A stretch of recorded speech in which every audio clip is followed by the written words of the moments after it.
You stand ankle-deep in feather grass, the Mongolian steppe stretching like a crumpled silk bedsheet toward a horizon so distant it might as well be next Tuesday. A breeze carries the scent of damp earth and horse sweat, nature's cologne, if nature shopped exclusively at a tack shop. To your left, a herd of sheep grazes with the existential focus of office workers at a free lunch. To your right, Genghis Khan's imperial camp hums like a beehive that's just discovered caffeine. Silk tents dot the landscape like mushrooms after rain, if mushrooms were aggressively practical and occasionally sacked cities. Fun historical fact: this empire will soon span 12 million square miles, roughly the size of your inbox after a vacation, but with fewer passive-aggressive memos. You adjust your deal, the traditional robe that's basically a wearable hug, and feel the wool itch like a disapproving grandmother. Ahead, smoke curls from a gold-stitched gear, the princess's quarters. You'll meet her soon, but first, a warning. You probably won't make it through this day without accidentally bowing to a goat. Obscure tidbit: Mongol warriors oiled their hair with fermented mare's milk, a hairstyle choice historians call bold, and everyone else calls why. Scholarly uncertainty. No one agrees whether Genghis Khan's famous 9-horse-tail standard symbolized unity or was just an unusually dramatic fly swatter. 3 jesters tumble past, bells jingling like a cat's existential crisis. One trips over a yak hide rope. Graceful, you murmur, like a concussed swan. Irony, of course. Grace here means staying atop a galloping horse while knocking arrows, not, say, walking without spilling your arag. That's fermented horse milk, the era's energy drink. Another joke? The camp dogs are so well trained, they'd probably fetch your existential dread if asked. Final gag. You're handed a bowl of boudog, roast marmot. It tastes like regret and river mud. Delicious, you lie. The chef beams. You've just complimented his roadkill souffle. As twilight bleeds into the sky, a watercolor mess even Bob Ross would sigh at, you hear distant throat singing. It vibrates your ribs like a misfiring lawnmower. Remember this sound.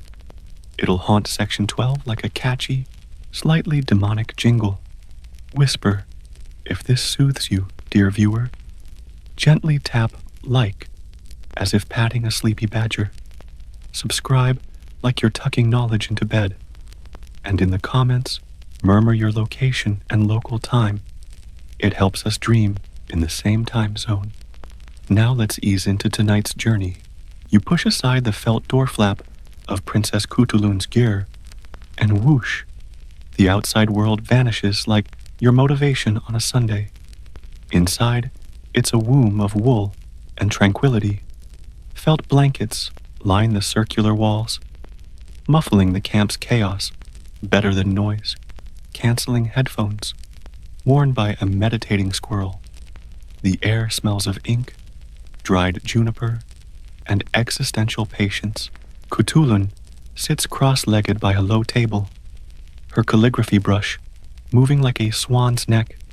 She's built like a siege engine, but writes like a sigh. Historical fact: she's the great-great-aunt of Kublai Khan, and once wrestled suitors for dowries, winning 10,000 horses. Tonight, though, she's teaching poetry to Batu, a warrior whose biceps have biceps. Batu frowns at his parchment. Princess, the moon is a silver nipple on the breast of night. Feels unmanly. Kutulun doesn't look up, and your battle cry sounds like a tea kettle giving birth. Art requires vulnerability, Batu. Like realizing your armor makes you look like a distressed toaster. Obscure tidbit: Mongols believed whistling indoors summoned demons, so they hissed to shoo spirits away. You try it. A servant glares. That's for cats. Honored guest. Joke the first. Batu's poetry notebook has a bloodstain on page 3. Paper cut, he mutters. You don't ask. Kutulun slides you inkstone and brush. Write what you feel. You scribble. Grass. Wind. Ate something questionable. She raises an eyebrow. Haiku of the homesick. Scholarly uncertainty. Historians still debate whether Mongols used wolf sinew for bowstrings because of tensile strength, or because wolves looked judgmental. Joke the second. The jur's roof hole frames a star. We call it the sky's belly button, Kutulun says. You nod sagely. Is Lint the Milky Way? She doesn't laugh. Mongol humor, drier than the Gobi in a drought. Outside, a messenger gallops past on the Yam postal route. Fact callback, that's history's most efficient pony express. His horse's hooves thud like a nervous heartbeat. Batu's brush snaps.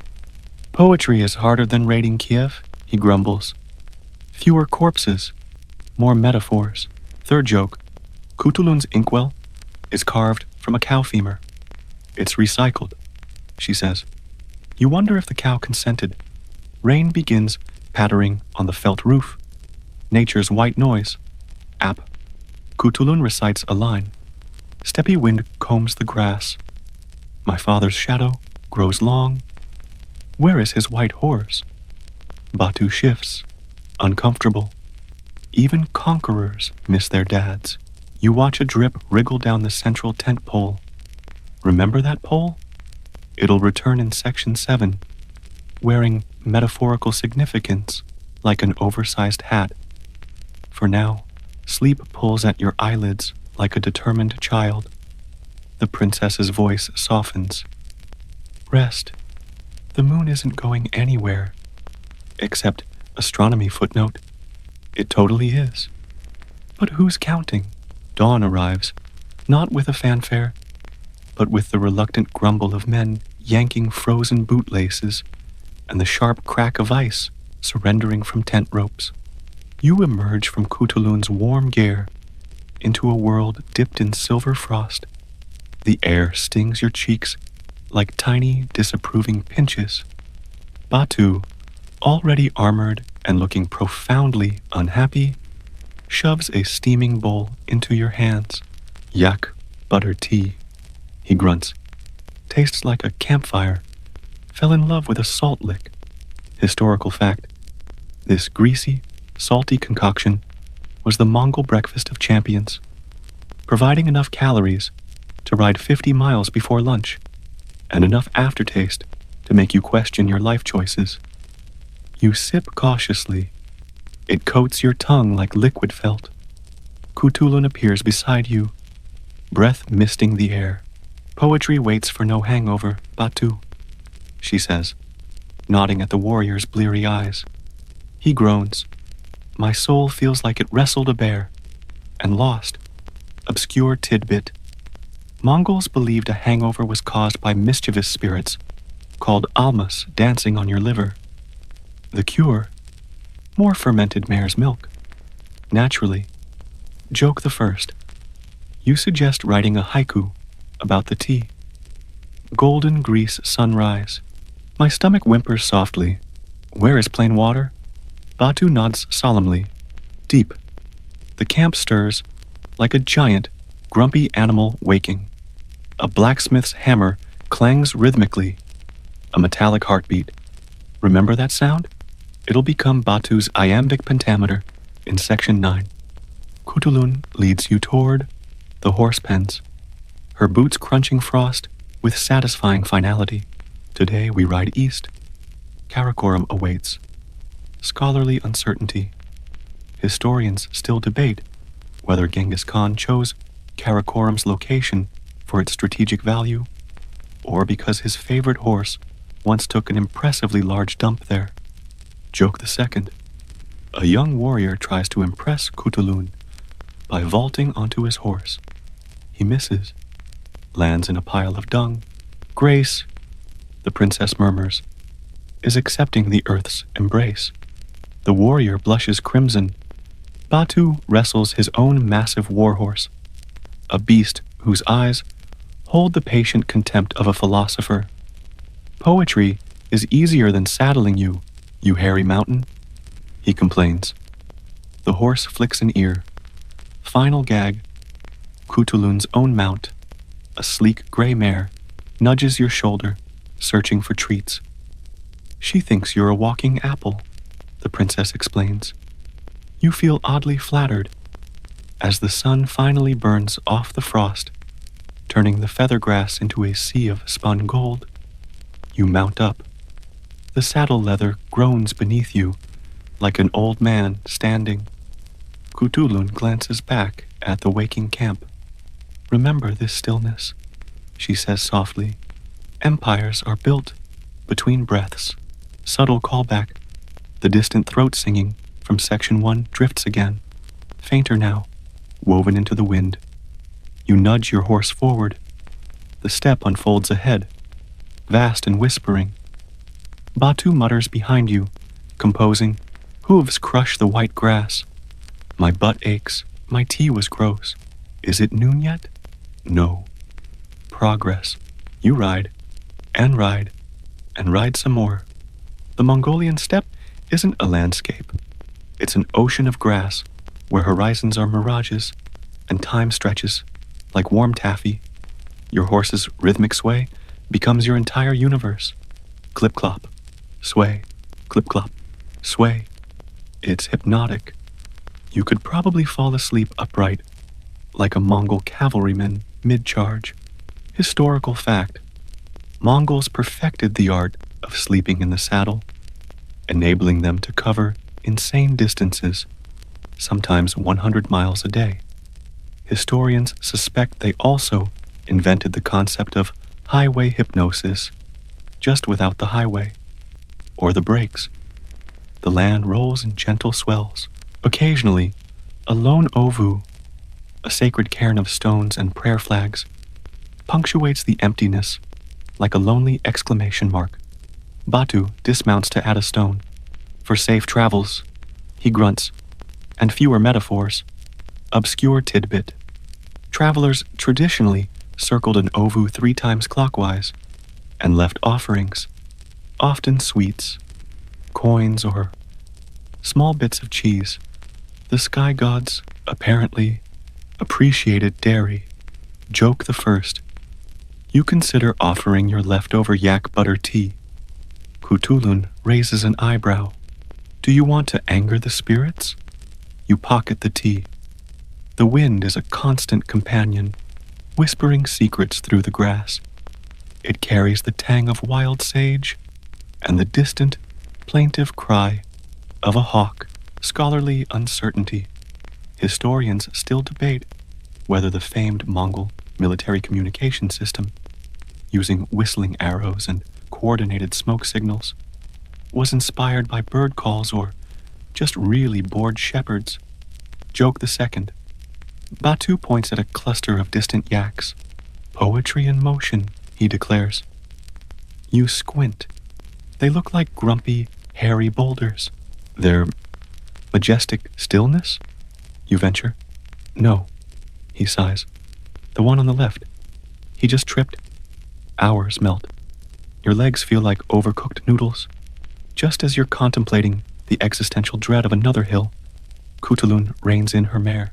Look, below, nestled in a wide valley, sprawls a sight that makes Batu gasp. Karakoram. From this distance, it looks less like a mighty imperial capital, and more like a child dumped a box of wooden blocks beside a muddy river. Fact callback. Remember Batu's angst about raiding Kiev? Well, some of the artisans building those blocks were likely invited from conquered cities like Kiev. Their job security was tenuous. Home, Kutulun says, a complex emotion in her voice. Part pride, part weariness. Batu stares, wide-eyed. So many walls? Do they contain poetry? Kutulun almost smiles. They contain tax collectors, Batu, which requires a different kind of endurance. Final gag. Your stomach rumbles loud enough to startle a nearby ground squirrel. Kutulun nods. The palace kitchens await. I hear they're serving something questionable, roasted on hot stones. Batu perks up. Better than marmot? Marginally. As you descend towards the city walls, the sheer noise hits you. Hammers, shouts, the braying of donkeys, hauling stone. Remember the steps' silence. It feels like a dream already. Kutulun straightens in her saddle, the poet princess vanishing beneath the mantle of imperial blood. Stay close, she murmurs. Cities are more dangerous than battlefields, more bureaucrats. Batu groans, already nostalgic for the open steppe and bad metaphors. You nudge your weary horse forward, towards the smoke and chaos, lulled by the promise of questionable food and the distant, rhythmic clip-clop still echoing in your bones. The journey pauses here, but the city breathes ahead. The gates of Karakoram loom before you like a giant's neglected teeth, jagged, stained by wood smoke, and slightly intimidating. A bored guard in lamellar armor squints at Kutulun's seal. Princess, he yawns, scratching under his helmet. The tax office expects you. Something about poetic license fees? Historical fact, Karakoram wasn't just a military hub. It was Genghis Khan's deliberate experiment in cosmopolitanism, cramming Persian artisans, Chinese scribes, and Uyghur translators into a space smaller than a modern shopping mall parking lot.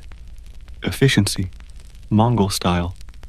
You enter the cacophony, streets such as they are, more like packed earth alleys rutted by cartwheels, teem with a dizzying human menagerie. A Tibetan monk debates theology with a Nestorian Christian priest using emphatic hand gestures and a shared loaf of surprisingly flat bread. Obscure tidbit. Mongols considered stepping on a threshold deeply unlucky, believing it trapped evil spirits underfoot. You watch a burly blacksmith trip spectacularly over a doorstep. Spirits. 1. Borjigin. 0. Kutulun murmurs.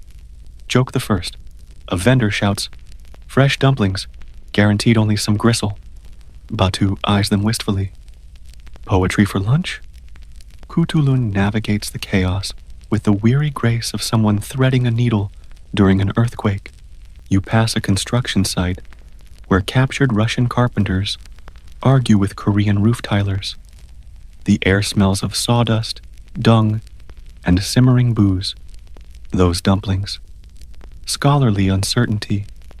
Historians still debate whether the city's famous 4 gates of tolerance policy meant genuine religious freedom or was just a practical way to stop holy men from brawling over prime street corner preaching spots.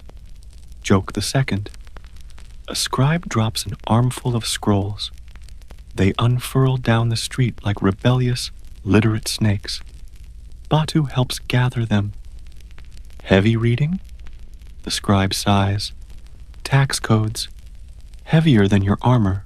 The tax office is a smoky gur plonked beside a half-finished brick administrative building.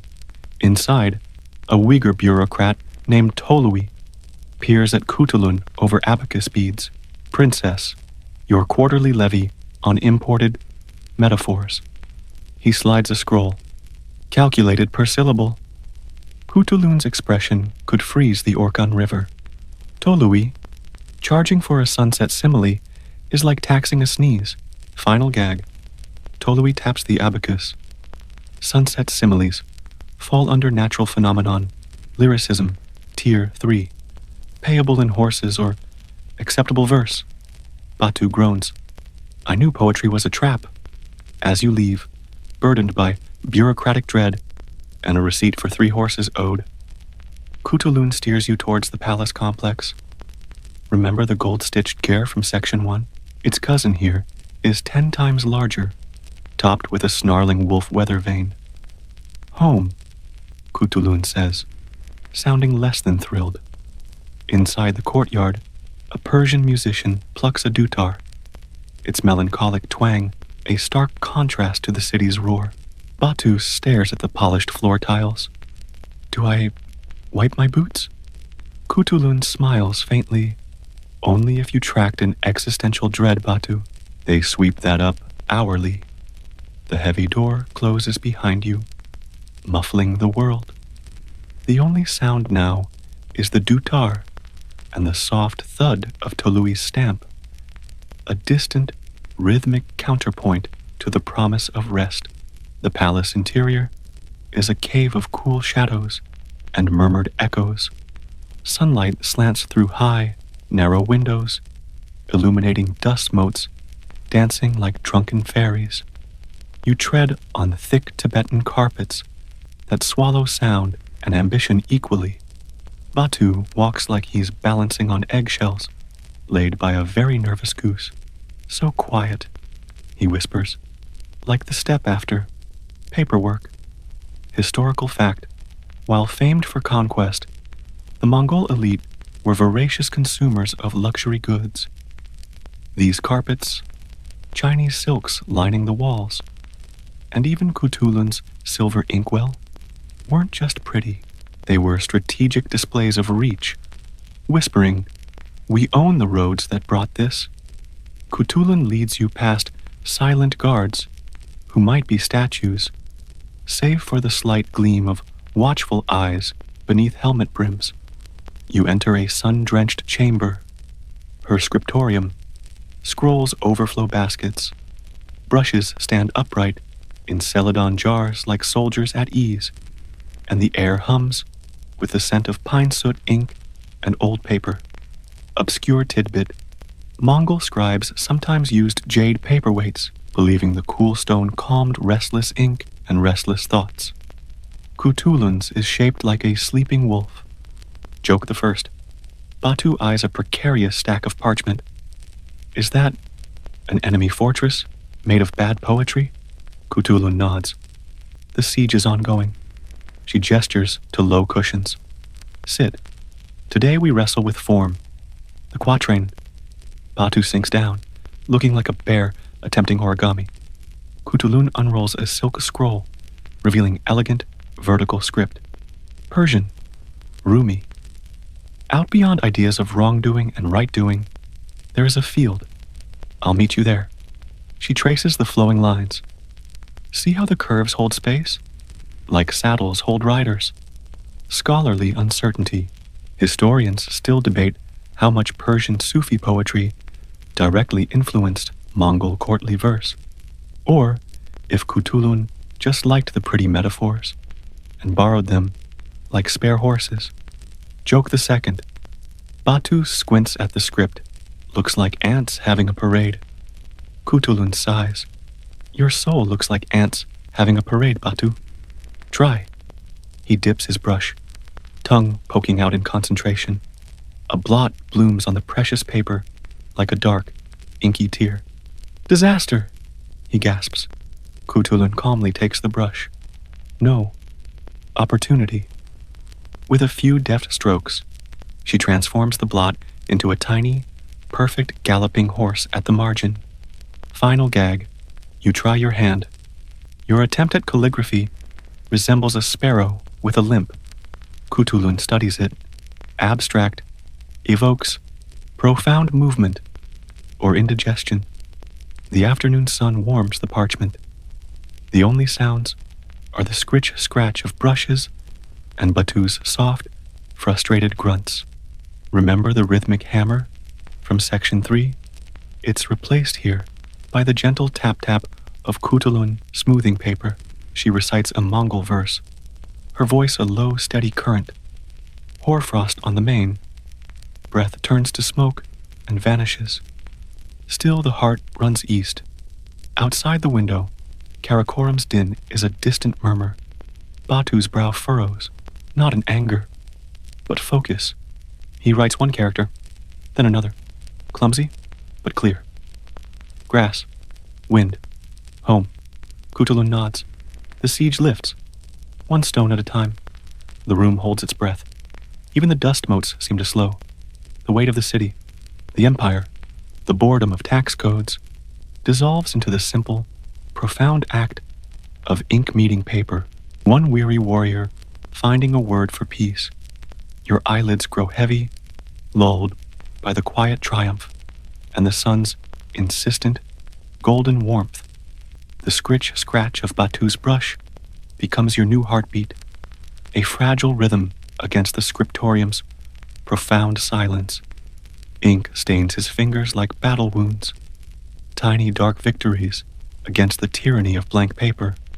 Cthulhu moves between scroll racks, her fingers tracing titles in Uyghur, Persian, and even clumsy Mongol script. Historical fact: Karakoram's palace library was a chaotic marvel, housing looted manuscripts from Samarkand to Beijing, medical treatises nestled beside epic poetry, all guarded by scholars who looked perpetually sleep-deprived. Obscure tidbit: to protect books from insects, scribes sometimes tucked dried argol, wormwood, between pages, giving ancient texts a permanent herbal hangover scent. Joke the first. Batu blows on his wet ink. Is it breathing? Cthulhu doesn't glance up.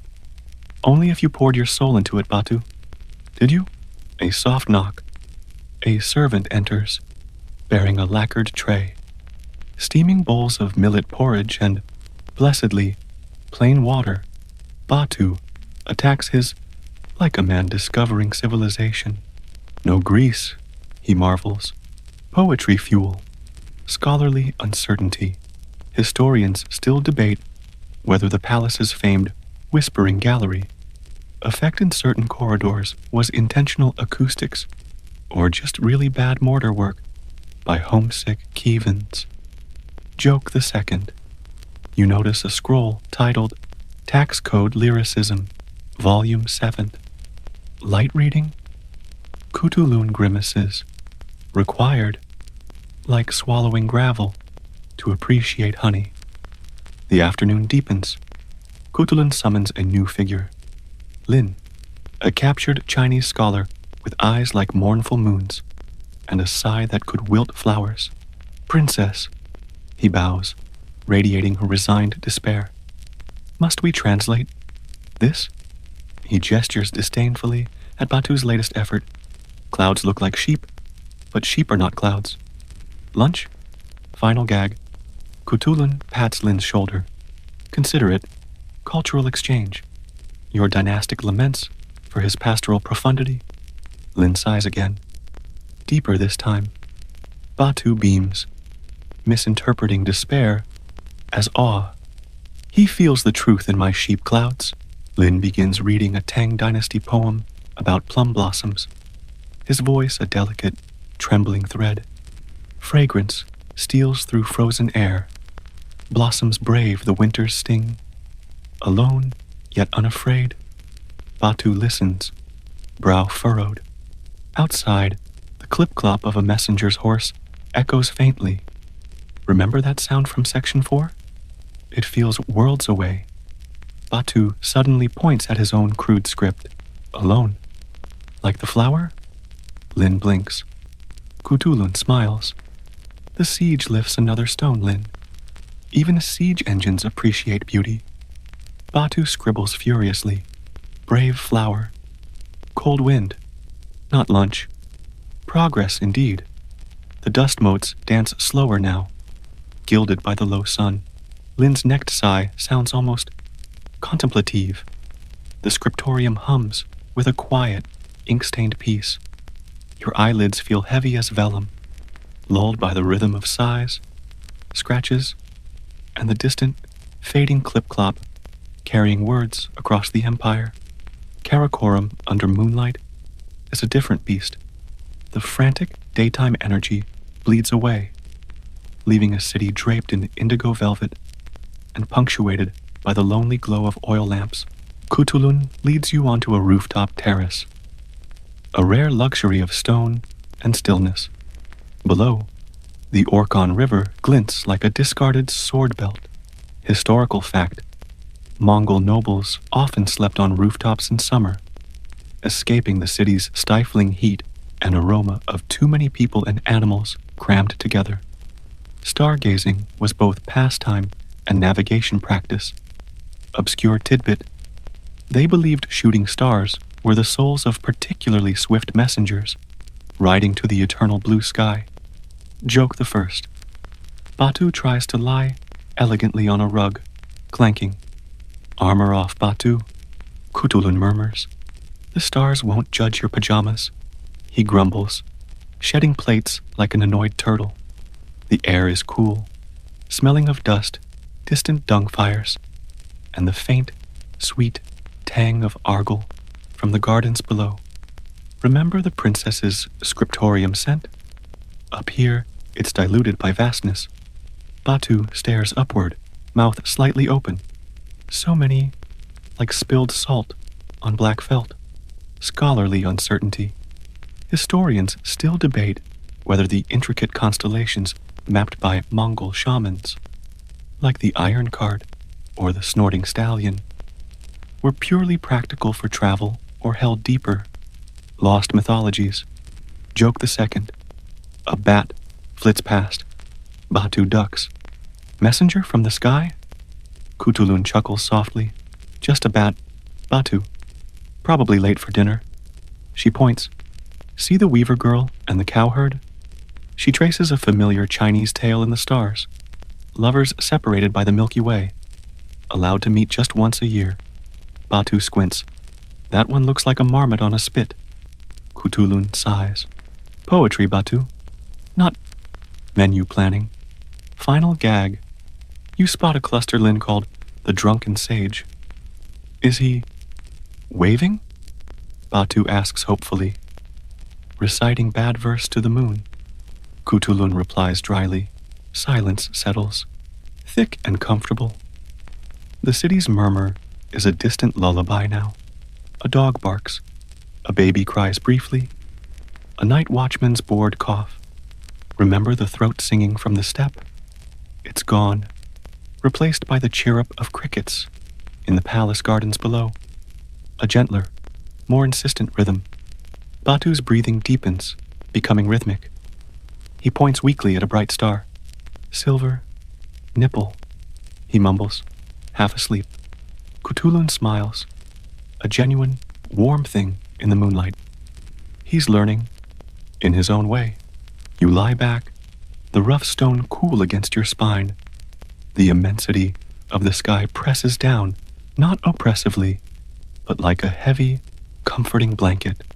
The Milky Way is a luminous scar across the darkness. Kutulun's voice is barely a whisper now, blending with the crickets, the sky's belly button, lint of 10,000 journeys. We are small. We sleep. Batu snores softly, a counterpoint to the celestial silence. A shooting star streaks, brief and brilliant, a messenger riding hard into the eternal blue. Your own breath slows, matching Batu's, sinking with the crickets, dissolving into the vast, star-dusted quiet of the Mongol night. The world shrinks to the cool stone beneath you, the scent of dust, and the endless, comforting dark. Dawn in Karakoram arrives with the reluctant clang of the blacksmith's hammer. Clang, pause, clang, a sound as ingrained in the city's bones as the smell of dung and dust. You wake on the rooftop, stiff as a dried saddle. Batu is already armoring up, muttering about the tyranny of mornings. Historical fact: the palace blacksmiths worked before sunrise, their forges lit by necessity. Mongol steel, famed for its flexibility and lethal edge, required precise temperature control, best achieved in the cool hours. Obscure tidbit: blacksmiths were often considered quasi-shamanic. Their mastery of fire and metal, seen as touching the elemental powers. They wore amulets made from their own forge clinkers. Joke the first. Batu taps his breastplate. Poetry-proof armor. Metaphors just slide right off. Descending into the palace, you find Kutulun in the scriptorium. But the air is different. Tense. Tolui the bureaucrat stands before her low table, clutching a scroll like a shield. Princess, he bleats. The imperial treasurer requires clarification. Are pastoral similes considered taxable under agricultural imaginings or generalized nature appreciation? The rate differs by... Kutulun holds up a hand. Her stillness is more terrifying than Batu's battle cry. Tolui, she says, her voice dangerously soft.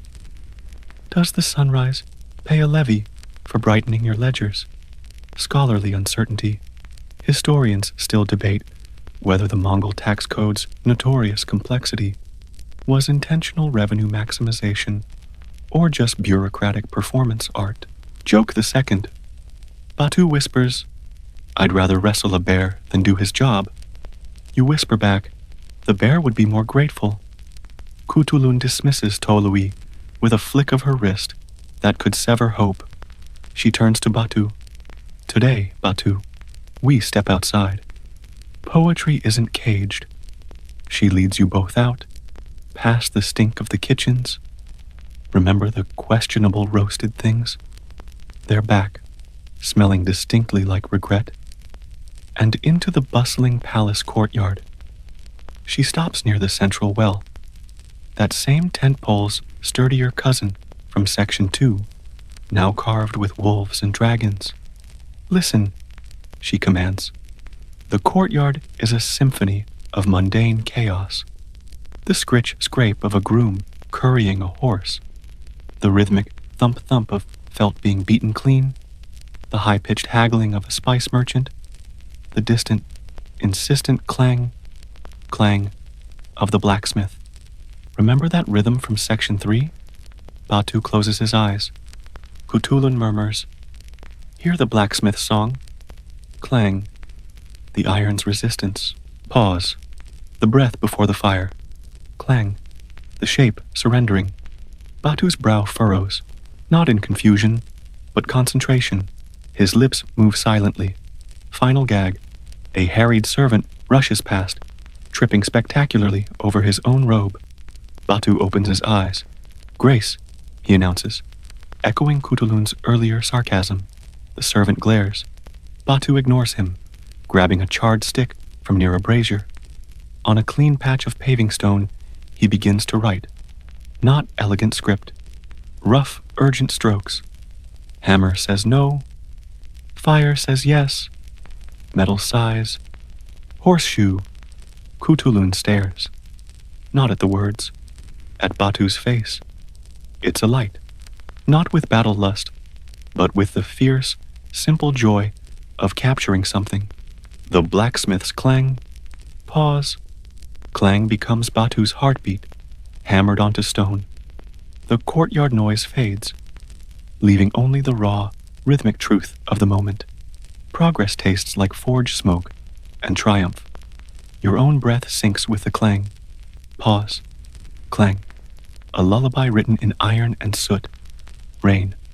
Not the steppes' swift, furious downpour, but Karakorum's drizzle. Persistent, gray, and deeply personal. It slicks the palace's mud brick walls, turns paths into treacherous slurries, and muffles the city's roar into a damp sigh. You huddle with Kutulun under the deep eaves of a covered walkway, watching water sheet off the carved gargoyles. Batu is mesmerized by a puddle. Historical fact. Rain was crucial on the steppe, life-giving and revered. In Karakorum, it was mostly just inconvenient, washing away poorly built walls and revealing the hasty reality beneath imperial ambition. Obscure tidbit. Mongols believed rain cleansed negative spirits. People would sometimes stand briefly in downpours, faces upturned, not for joy, but spiritual laundry. Joke the first. Batu prods the puddle with his boot. Deep thoughts here, he declares. Reflecting clouds and my nose. Kutulun seems pensive, her gaze fixed on the rain-blurred gardens. Cities are strange beasts, she murmurs. They build walls to keep the wind out. But the wind... She taps her chest, finds ways in. Remember her rooftop piece? It feels buried under the damp, scholarly uncertainty. Historians still debate whether Kutulun ever truly adapted to court life, or remained, at heart, a woman who measured freedom in galloping strides, not palace corridors. Joke the second. A sodden messenger splashes past, his horse looking profoundly miserable. Message from the Western Front. He shouts. Batu yells back, tell them it's wet here too. The messenger doesn't stop. Kutulun leads you to a small, steam-clouded chamber off the kitchens. The palace bathhouse. Warmth hits you like a physical embrace. Stone channels carry hot water diverted from nearby springs. Fact callback. Remember the captured artisans? Some were Roman engineers from Crimea. Their hypocaust technology lurked under these very floors. Batu eyes the steaming pool with suspicion. Water, deeper than a puddle. Kutulun sheds her outer robe with practical grace. Wash off the city, Batu, and the bad metaphors. Final gag. Batu, hesitating at the edge, slips on a wet tile. He flails, arms windmilling, before crashing in with a splash worthy of a breaching whale. He surfaces, spluttering. Grace? Kutulun calls. Deadpan, already waist deep in the soothing warmth. The water embraces you. You sink into the hot water. The steam carries the scent of wet stone and something herbal, mint perhaps, tossed into the inflow. Batu's near disaster fades into blissful silence. The only sounds are the soft lap of water, the distant hiss of the heating channels, and Batu's contented sigh echoing off the vaulted ceiling. Remember the icy wind on the step? This warmth feels like forgiveness. Kutulun leans back, eyes closed, her face relaxed, in a way you haven't seen since leaving the open grasslands. Rain drums softly on the roof, a gentle, insistent rhythm. The steam curls around you, blurring edges, muffling thoughts. Batu floats on his back, utterly still, looking like a very contented, armored log. The tension of Tolui, the clatter of construction, the itch of bureaucracy, it all dissolves in the warm, mineral embrace. The rain's drumming becomes a heartbeat. The steam thickens, soft as felt. Kutulun's breathing slows. Your own limbs grow heavy, anchored by warmth and the rhythmic drip, drip, drip from a leak in the far corner. A different kind of silence descends, deep and water-soft, promising nothing but this moment, this warmth, this slow, steamy surrender to the weight of the rain-soaked afternoon. Steam hangs thick as felt, blurring the edges of the bathhouse into a warm, dripping dream. You float, weightless, the mineral heat leaching the city's grit from your bones.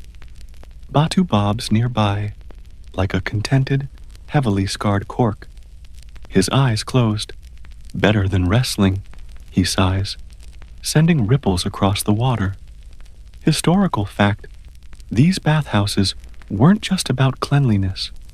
They were vital social and diplomatic spaces. Deals were struck, alliances murmured, and spies eavesdropped amidst the vapor, all while pretending profound interest in soap. Obscure tidbit. Mongols believed steam carried prayers directly to the eternal blue sky. So sighing deeply in the bathhouse counted as light spiritual correspondence. Joke the first. Batu opens one eye. Is diplomacy naked? Kutulun, her hair coiled high, rinses her neck. Often, Batu. Less stabbing.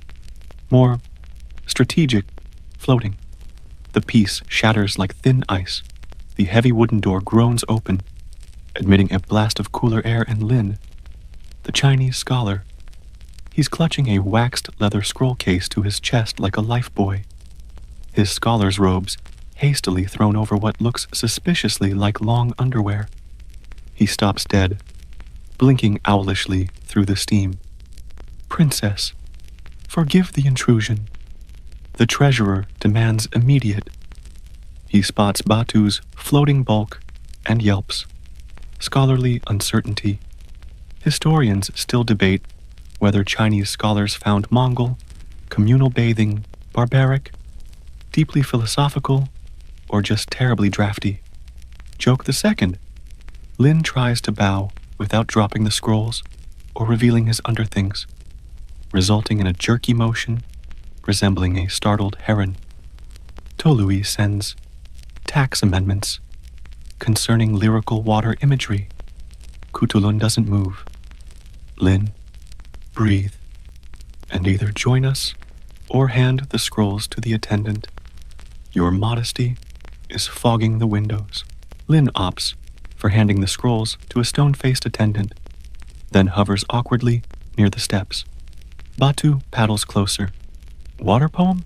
Like, rain falls, puddle grows, my socks are wet. Lin looks physically pained. Kutulun gestures Lin into the water. Immerse yourself, scholar. Perhaps the heat will melt Tolui's ink-stained heart. Final gag. Lin, descending cautiously, steps on a slippery tile. His arms windmill, scroll case held aloft like a sacred offering. He doesn't fall, but his expression suggests he'd rather have been trampled by horsemen. Batu guffaws. Grace, Kutulun murmurs, a ghost of a smile on her lips. Lin sinks into the water up to his chin, scroll case held safely above the surface, radiating profound discomfort. The steam reclaims the space, softening edges, muffling the city's rain-dampened hum.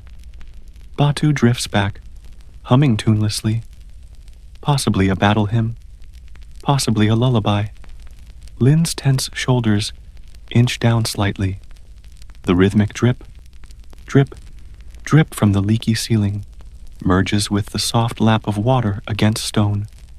Kutulun leans her head back against the warm tile, eyes closed.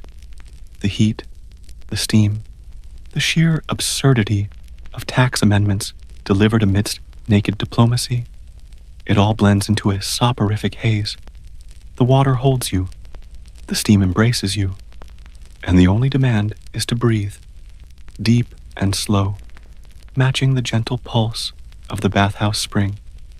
The scrolls, Tolui, Karakoram itself, feel distant, dissolved in the warm, forgiving mist.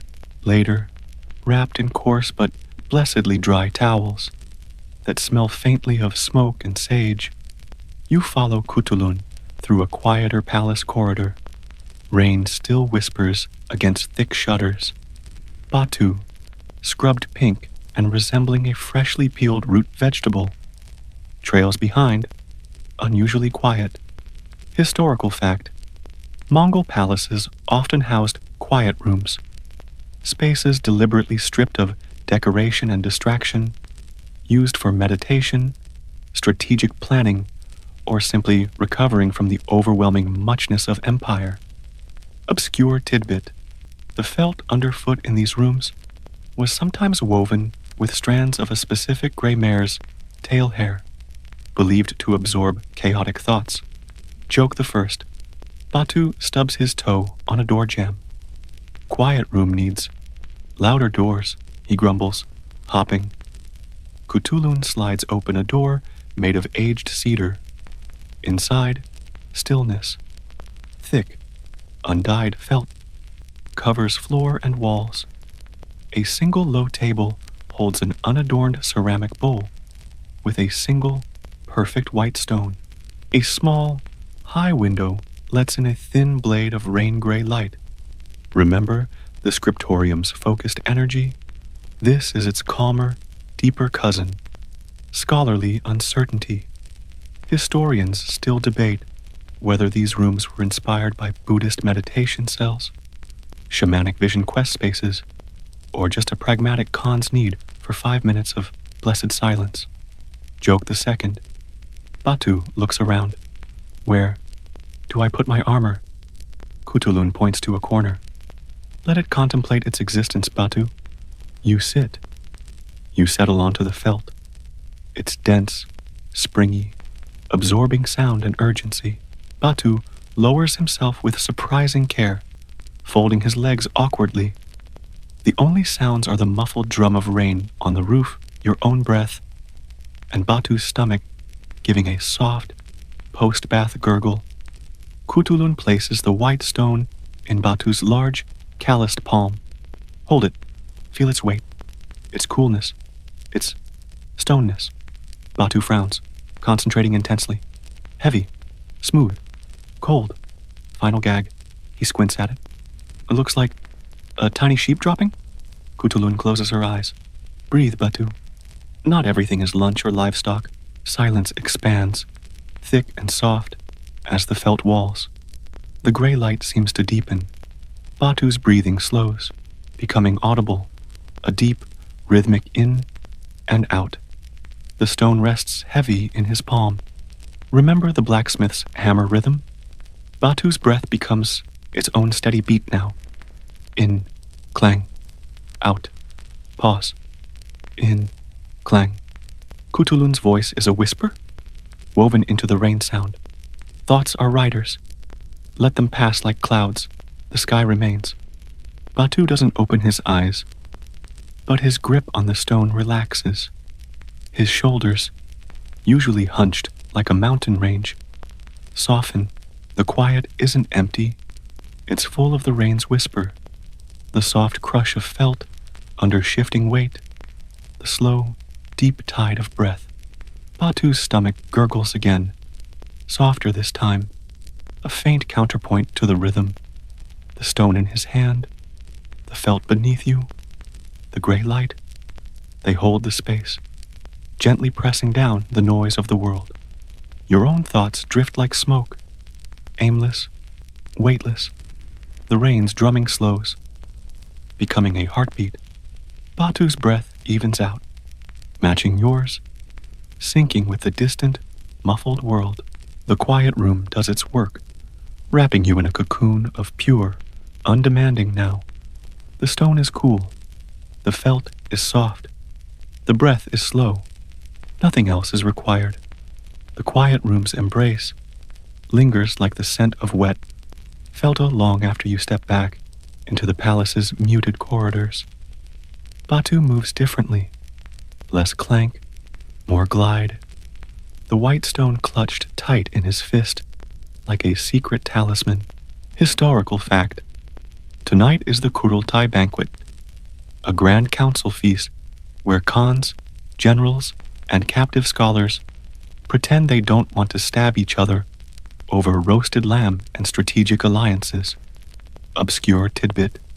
Serving platters were traditionally passed clockwise, mimicking the sun's path, to avoid offending ancestral spirits, who apparently cared deeply about dinner etiquette. Joke the first. Batu eyes a towering pile of booze dumplings. Enemy forces massing on the gravy front, he mutters. The great hall stuns you. Torchlight flickers off silk tapestries, depicting improbable hunting scenes.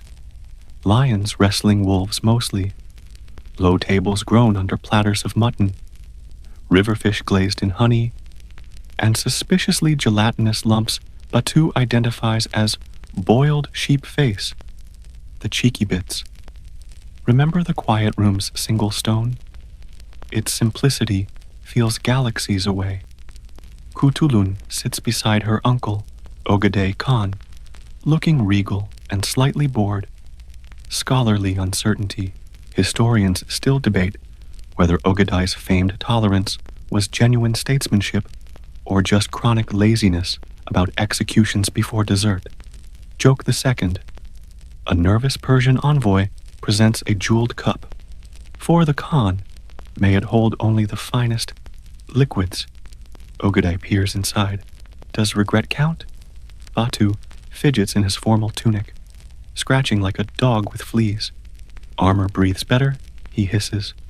Suddenly, Ogedei booms, Niece, they say you teach warriors to sing prettier than nightingales. Show us. A hush falls. Kutulun's expression remains serene, but her knuckles whiten on her chopsticks. Remember Batu's silver nipple line. He looks ready to bolt. Kutulun inclines her head. Uncle, Batu here learns. Perhaps a simple verse. She nods at Batu. He freezes, deer-eyed in torchlight. Final gag. A drop of mutton grease plops from the Khan's beard onto the table. The sound echoes. Batu swallows, stands, clears his throat. He stares at the greasy drop. Fat falls. Slow, he begins, voice cracking, like time in a feast hall. He takes a breath, finding Kutulun's steady gaze. Heavy, waiting for song? Silence. Then Ogedei slams his cup down. Ha! He compares my boredom to dripping fat. Give that man more mutton. Relief floods the hall. Laughter erupting. Batu collapses onto his cushion, trembling. Kutulun offers the tiniest nod. The siege lifts. Again. The feast clamor resumes. A roaring fire against which Batu's simple, greasy truth gleams like a polished pebble in the mud. The torches hiss. Your eyelids droop, heavy with warmth, noise, and the sheer improbability of it all. Morning light, pale and watery after the feast's smoky excess, finds you trailing Kutulun towards a different kind of clamor, the palace infirmary. The air here smells sharply of herbs, vinegar, and the metallic tang of blood, poorly scrubbed from stone. Historical fact. Mongol battlefield medicine was surprisingly advanced, skilled at setting bones, stitching wounds, and using maggots for cleaning infected flesh, a technique still used today, proving some horrors are timeless. Obscure tidbit, surgeons sometimes used wolf bone splints, believing the animal's resilience transferred to the patient. Joke the first. Batu wrinkles his nose. Smells like defeat and old socks. Inside, it's organized chaos. Men groan on pallets. A healer pounds herbs in a mortar with rhythmic thud-thud-thuds. Another sews a gash on a warrior's arm, his needle flashing like a tiny, angry fish. Remember the blacksmith song? This is its grimmer cousin. Kutulun moves with purpose, checking dressings, murmuring quiet words. She stops beside a young warrior, barely more than a boy, his legs splinted and wrapped. His face is gray with pain, scholarly uncertainty. Historians still debate whether the Mongols' extensive use of battlefield acupuncture was effective pain management or just really committed placebo. Joke the second. Batu eyes a jar of wriggling maggots. Tiny surgeons? Kutulun nods, very thorough, and less fussy about pay than Tolui. The boy whimpers. Kutulun kneels, her voice soft as felt. Where does it hurt? He points a trembling finger. Everywhere, like 1,000 demons biting. Kutulun takes his hand. Demons fear poetry, she murmurs. Tell me about your horse. The boy blinks. Swiftwind. He has a star on his forehead. Batu shifts behind you. Kutulun nods. A star, like the one your mother named you for? Tenger? The boy, Tenger, manages a weak nod. Final gag. Batu suddenly blurts. Star horse. Fast. Leg. Broken. Sad. Tenger stares. Kutulun gently squeezes his hand. See? Even the fiercest warrior finds words for pain. Batu looks mortified, then oddly thoughtful. Kutulun guides Tenger's hand to a damp cloth. Cool the fire, Tenger. Breathe with the pain. In. Thud. Out. Thud. The mortar's rhythm becomes an anchor. Batu watches, silent now. He pulls the white, quiet room stone from his pocket, turning it over in his fingers. Remember his breath in that stillness? He takes a slow, deep breath himself, matching the thud, thud. Tenger's whimpers soften.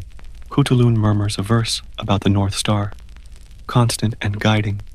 The sharp smells, the groans, the frantic energy. They don't vanish, but they blur at the edges. Tenger's breathing slows, syncing with Batu's. With the thud, thud of the mortar, the maggots work. The needle flashes. Batu places the white stone gently on the pallet beside Tenger's good hand. For the demons, he mumbles. Tenger's fingers close weakly around it. A fragile peace settles in this corner of suffering, woven from breath, rhythm, a simple stone, and the quiet certainty of Kutulun's voice. The infirmary noise recedes, becoming a distant sea. The thud, thud, slows. The herbal scent deepens, sweet and soporific. Batu yawns, a vast, jaw-cracking thing. The weight of the feast, the fear, the boy's pain. It all dissolves into the rhythmic, medicinal haze. Rest pulls, gentle and insistent as the healer's hand. The scent of horse sweat and dust hits you like a familiar embrace as you emerge from Karakoram's western gate. The city's clamor, the tax collector's squabbles, Tului's scroll-rustling anxiety, the infirmary's medicinal sting, fades with each step, replaced by the vast, whispering silence of the open steppe. Kutulun rides ahead, her posture looser, as if shedding an invisible deal woven from bureaucracy. Batu, back in his armor, keeps glancing at his empty palm where the white stone once rested. Historical fact. This route is part of the Yam network, a relay system of postal stations spaced a day's ride apart, where messengers swapped horses without dismounting, making information travel faster than gossip in a crowded bathhouse. Obscure tidbit. Riders carried small talismans woven from the mane hair of their favorite horse, believing it warded off saddle sores and existential dread. Batu pats a braided strand tucked into his armor. Joke the first. He sighs dramatically. My soul feels lighter. Must be the missing stone. Or maybe just less mutton. The landscape unfurls.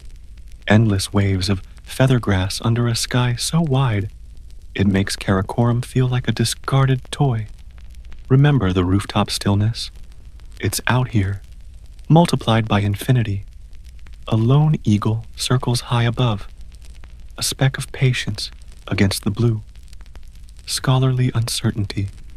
Historians still debate whether Kutulun's frequent returns to the steppe were strategic retreats, spiritual necessity, or simply a profound allergy to tax codes. Joke the second. Batu's horse stumbles in a marmot hole. The warrior glares down. Poetry in motion? Kutulun calls back without turning. More like terrestrial improvisation. Hours bleed into the rhythm of hooves and wind.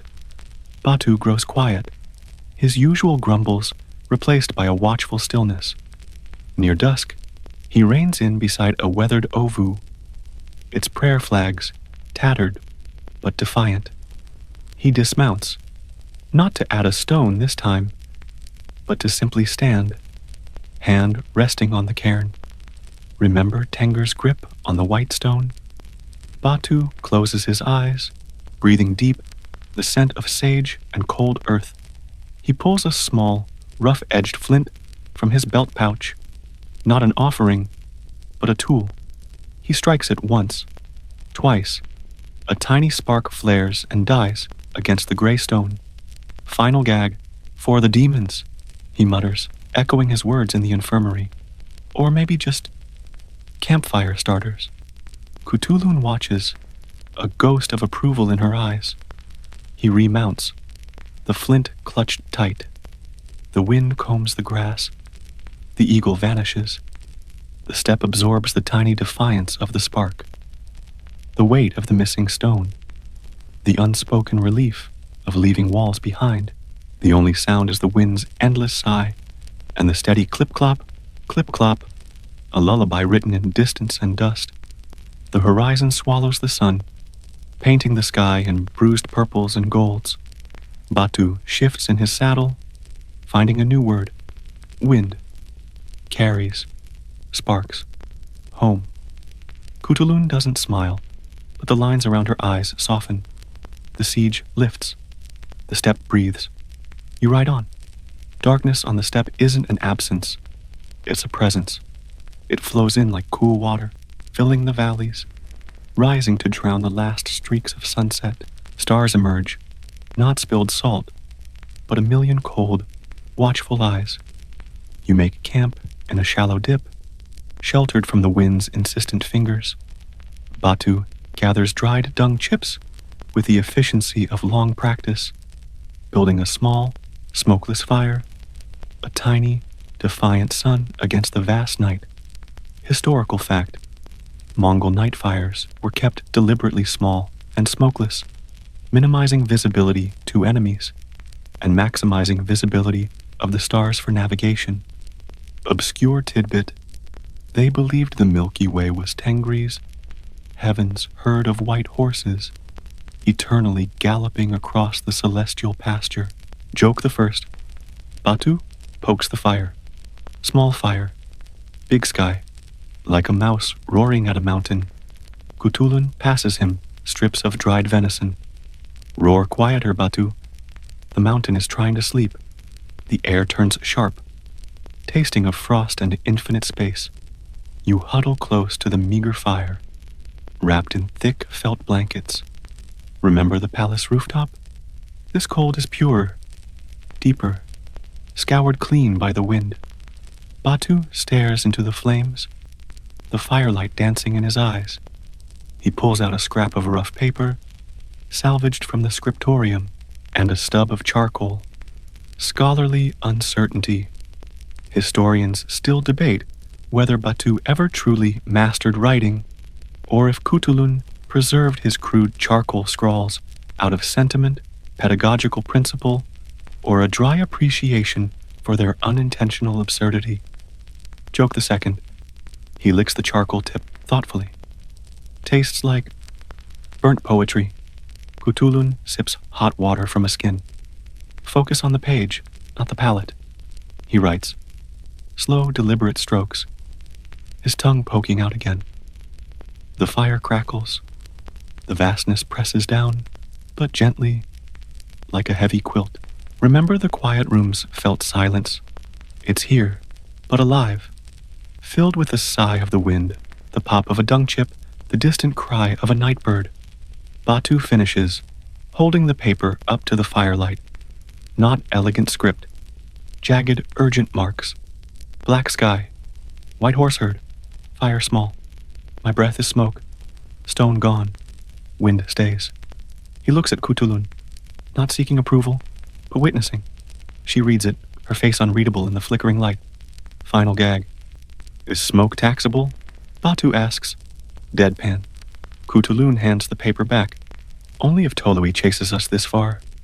Breathe your smoke freely, Batu. She leans back, looking up. The Milky Way arches overhead, a river of cold light. Remember the sky's belly button? It's there, pulsing amidst the star herd. Cthulhu begins to hum, low and resonant. It's not a song, but the deep, vibrating precursor to throat singing. Remember section 1?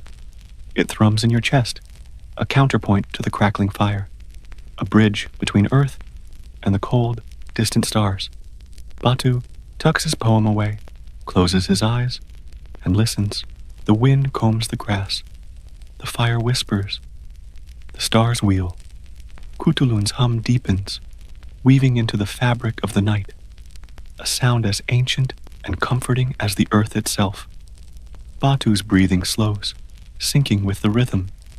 Your own eyelids grow impossibly heavy. The cold, the fire's warmth, the deep vibration in your bones, the sheer silent immensity of the star-dusted dark. They merge into a single, profound lullaby. The steppe holds you. The sky watches. The wind sings. Nothing else exists. Nothing else is needed. Sleep rises from the dark grass. Gentle and absolute, the shaman arrives with the dawn mist, a figure woven from tattered leather, crow feathers, and the sharp scent of dried sage. He moves like a wind-blown leaf, brittle, unpredictable. Historical fact, shamans, Bu, were the bridge between the earthly realm and the eternal blue sky, Tengri, interpreting omens, healing the spirit sick, and occasionally predicting the weather with slightly better accuracy than a tossed bone. Obscure tidbit, their ritual drums were often covered in the skin of a white stag, believed to carry prayers faster than the swiftest horse. This one's drum looks suspiciously like goat. Joke the first. Batu eyes the shaman's rattle, strung with wolf teeth and tiny brass bells. Noisy spirit catcher, he mutters, scares demons and naps. Kutulun greets him with deep respect, offering a strip of blue silk, the color of the sky. The shaman, old Borchu, accepts it without a word, his eyes milky yet unnervingly sharp. He gestures towards the low, rounded hill crowned with a cluster of weathered rocks, the Ovu site from yesterday, now humming with unseen significance. Remember Batu's spark? The flint feels heavy in his pocket. Scholarly uncertainty. Historians still debate whether shamans entered true trance states or were just exceptionally good performance artists with a captive, superstitious audience. Joke the second. Borchu begins a low, guttural chant, swaying. Batu leans close. Is he singing to the rocks? Kutulun whispers back, calling the ones who listen. Batu, hush. Borchu's dance becomes more frantic. He beats the goatskin drum, a deep, resonant thoom, thoom, thoom that vibrates up your legs. Remember the blacksmith's rhythm? The infirmary mortar? This is older, primal. He shakes the rattle, a chaotic counterpoint of jangles and clicks. Final gag, a startled ground squirrel bolts from a burrow near Batu's foot. Batu jumps. Spirit squirrel, he yelps, hand on his knife. Borchu ignores him, lost in the thoom, jangle, thoom. He stops abruptly, panting, and flings a handful of dried sheep knuckle bones onto a flat rock. They clatter, bounce, settle. Borchu peers, tracing patterns only he sees. He points a bony finger at Batu, then at the largest rock on the hill. Strength trapped, he rasps. Stone speaks. Listen. Batu looks baffled. Kutulun nudges him. Go. Touch the stone. Batu trudges up the slope, armor clinking, looking profoundly out of place. He reaches the large, lichen-spotted boulder, hesitates, places his palm flat against the cool, rough surface. Remember the quiet room's white stone? He closes his eyes. The wind sighs. Borchu chants again. Softer now. Batu stands, utterly still, hand on ancient rock, warrior dwarfed by sky and stone. The thoom, thoom, fades. The rattle falls silent. The only sound is the wind combing the grass, and Batu's slow, measured breath. Down below, Borchu nods once, satisfied. Listens. Batu doesn't move. The mist thins. Sunlight touches the rock, warming the stone beneath his palm. The siege lifts another stone, deeper this time. Batu remains on the hill long after Borchu departs, a silhouette against the brightening sky. When he finally descends, his face is unreadable, but his movements lack their usual restless energy. He doesn't speak, just retrieves his horse and checks the girth with unusual focus. Historical fact: this region was dotted with ovu sites and spirit stones, often marking ancient burial grounds, natural springs, or simply places where the veil between worlds felt thin enough to poke a finger through. Obscure tidbit: travelers sometimes tied small cloth strips, often blue, to nearby bushes as offerings, creating fluttering groves of whispered prayers. Batu ties a strip from his tunic to a stunted juniper. Joke the first, for the rock, he grunts. Good listener. Didn't interrupt. You ride. The land grows subtly wilder, the grass taller, the hills steeper. Kutulun seems more at ease here than in Karakoram, her gaze sweeping the horizon like a hawk's. Remember her rooftop confinement. This is her true ceiling, scholarly uncertainty. Historians still debate whether Kutulun's famed wrestling victories were displays of raw strength, exceptional technique, or opponents simply terrified of body slamming the Khan's niece. Joke the second. Batu points at a distant herd of wild horses. Faster than swift wind? He asks, referencing Tenger's star-marked horse. Kutulun snorts. Faster than Tolui, chasing unpaid simile taxes. Near midday, Kutulun reins in beside a cluster of weathered standing stones, taller than a man. Leaning together like gossiping elders, Licken paints them green and gray. Remember the sacred hill? This feels older, deeper. My mother brought me here, Kutulun says, her voice softer than you've ever heard it. She dismounts, touches one stone with reverence. Final gag. Batu eyes the stones warily. Do they listen too? Kutulun almost smiles. They remember, Batu. They remember when the grass was young. Batu dismounts cautiously, approaching a stone. He doesn't touch it. Instead, he pulls out his charcoal stub and scrap of paper. He looks at the stone, then at the vast sky, then writes. He holds it up, not to Kutulun, but to the stones themselves, scrawled in his jagged hand. Old stones, tall, sky bigger, wind older. I am small. Here. Kutulun reads it over his shoulder. She doesn't comment on the grammar. She places her hand on the stone beside his invisible words. Yes, she murmurs. Here. The wind carries the scent of sage and ancient dust. A hawk cries, high and lonely. Batu tucks the paper away, looking not embarrassed, but settled. The stones stand silent, holding the weight of centuries, the vastness of the sky, and the fragile charcoal truth of a warrior finding his place within it. The sun beats down, warm and heavy. The grass whispers endlessly. Batu's horse crops grass, the rhythmic tear. Chew, tear, merging with the wind's sigh. The stones remember. You breathe. Here, now. The world feels vast, quiet, and strangely complete. Sleep hovers at the edges of the heat haze. A gentle, sun-warmed promise. The storm gathers like a held breath. One moment, the sky is an endless, indifferent blue. The next, bruised purple clouds boil up from the western horizon, swallowing the sun whole. The wind, once a companionable sigh, turns sharp, whipping the feather grass into frantic waves.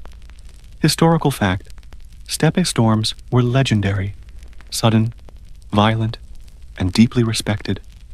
Mongols saw them as Tengri's cleansing fury, or the restless spirits of unburied warriors riding the wind. Obscure tidbit: they believed lightning was the sky god cracking his knuckles, and thunder was the resulting echo in the hollow bowl of the heavens. Joke the first. Batu squints at the approaching wall of dark cloud. Big sky, Angry. Did someone forget an offering? Again? Cthulhu scans the land with the swift efficiency of a general surveying a battlefield. She spots a low overhang of weathered sandstone.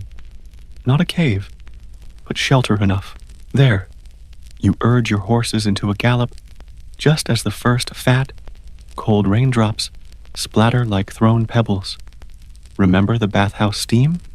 This is its wild, chaotic cousin. You scramble under the shallow ledge as the sky opens. Rain hammers the earth. A deafening drum roll on stone and grass.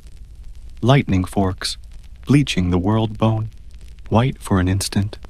Thunder cracks, shaking the ground beneath you. Scholarly uncertainty. Historians still debate whether the famed Mongol tactic of attacking during storms was pure audacity, strategic brilliance using the chaos as cover, or just really bad luck for everyone involved. Joke the second. Batu flinches as thunder booms directly overhead. Sky God needs smaller knuckles. Cthulhu, surprisingly, chuckles, huddling deeper into her felt cloak. The horses stand stoically, tails turned into the wind, water streaming off their flanks. The air fills with the smell of ozone, wet earth, and frightened sage. Batu pulls out his charcoal stub and a miraculously dry scrap of paper salvaged from an inner pouch. Remember his poems, To Stones and Stars? He stares out at the deluge, the frantic dance of rain, the lashing grass. He writes, hunched over, shielding the paper with his body. Final gag. Lightning flashes again. Batu jumps, charcoal skidding wildly. Sky God, editing my verse. Cthulhu peers at the smudged marks. Rain arrows fall hard. Earth drinks deep, shakes with thunder. Grass lies down, waits. She nods once, accurate and suitably respectful of the sky's volume. The storm rages, a primal performance. Rain drums on the stone above you, a relentless, hypnotic rhythm.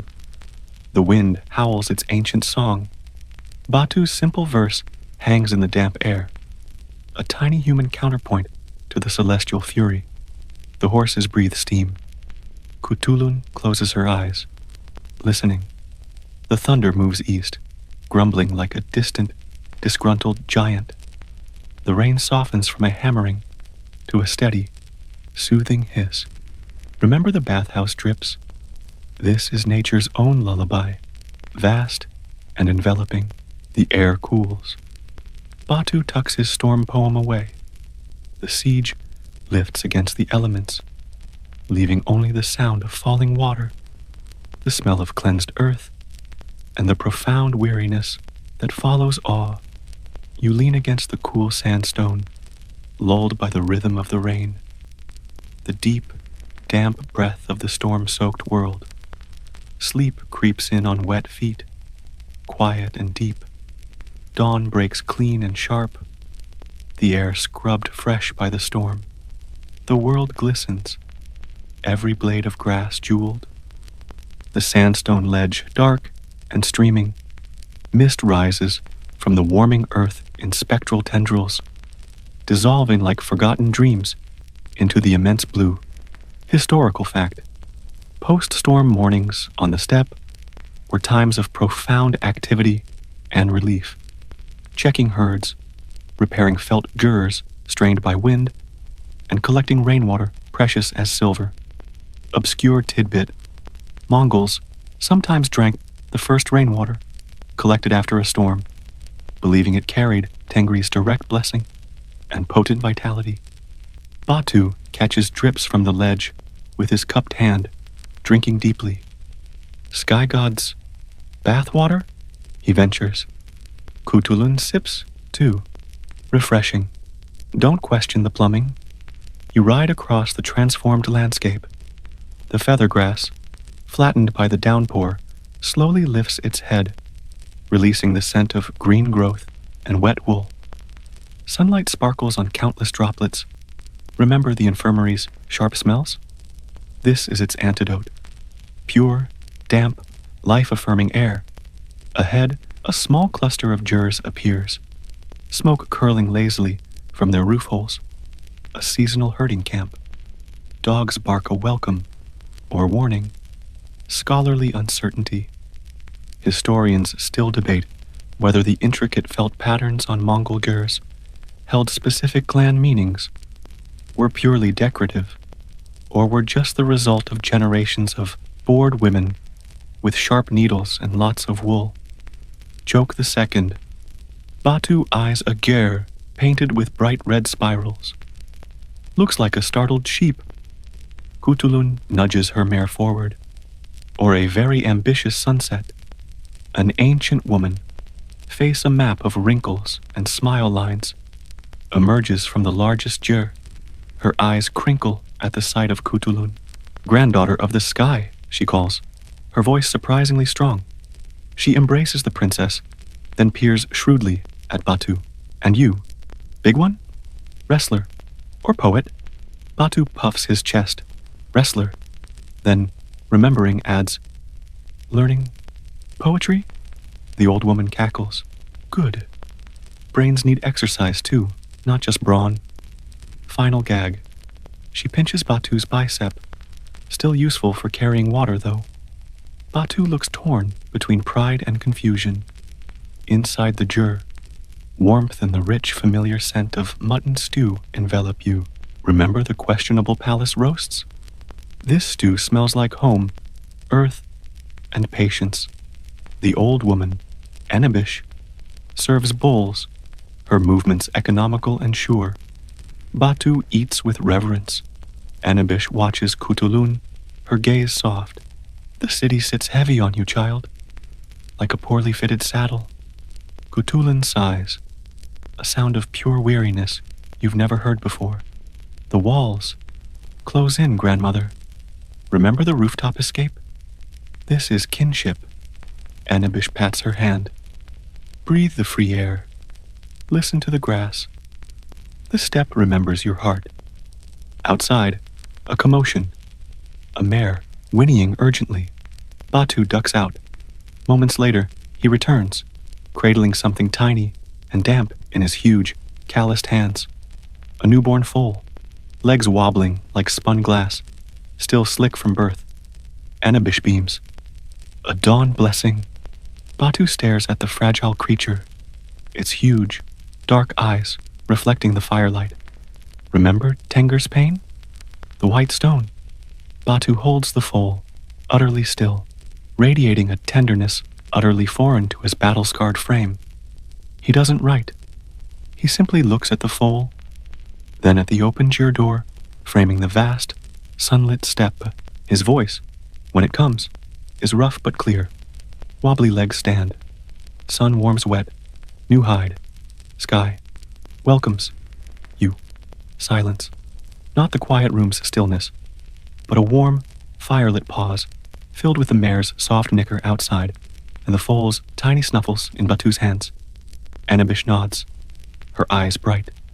Kutulun looks at Batu, then at the foal, then out at the glistening, endless grass. A small, genuine smile touches her lips, unburdened by sarcasm or duty. The simple verse hangs in the warm, stew-scented air. The storm has passed. The city is far away. Life, fragile and new, breathes in Batu's hands. The rhythm of the mare outside, the crackle of the fire, the deep, slow breaths of the ancient grandmother, they merge into a profound, grounding lullaby. The world feels simple, warm, and deeply right. Sleep beckons, not as an escape, but as a natural, gentle descent into the quiet heart of the steppe. The foal nuzzles Batu's thumb. The fire whispers. Outside, the grass lifts its head fully to the sun. Morning in the herding camp unfolds with a gentle chaos of rebirth. Sunlight steams off rain-slicked grass, painting the air in hazy gold. The newborn foal, Dawn Blessing, Enibish named her, stands on trembling legs, nuzzling her mother's flank. Batu watches, transfixed. as if witnessing fire invent itself. Historical fact: Mongol herders practiced intricate foal fostering techniques, sometimes tricking nursing mares into adopting orphans by rubbing the foal with the mare's own placenta, a blend of pragmatism and earthy magic that smelled strongly of, well, placenta. Obscure tidbit: to ward off evil spirits, blue and green threads were braided into a foal's mane, sky and grass woven into their very being. Enebish ties them now, humming.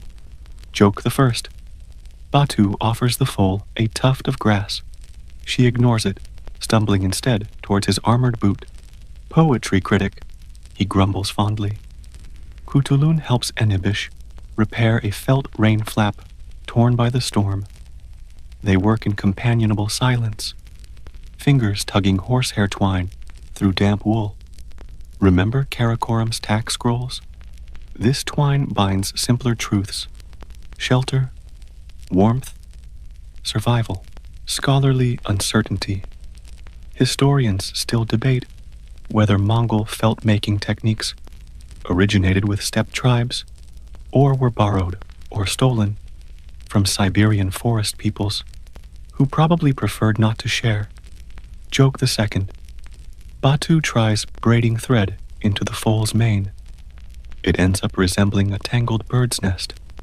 Enebish tisks: a warrior's hands are for bows, not braids, boy. Batu retorts: bows. Metaphors. Same thing? Pull.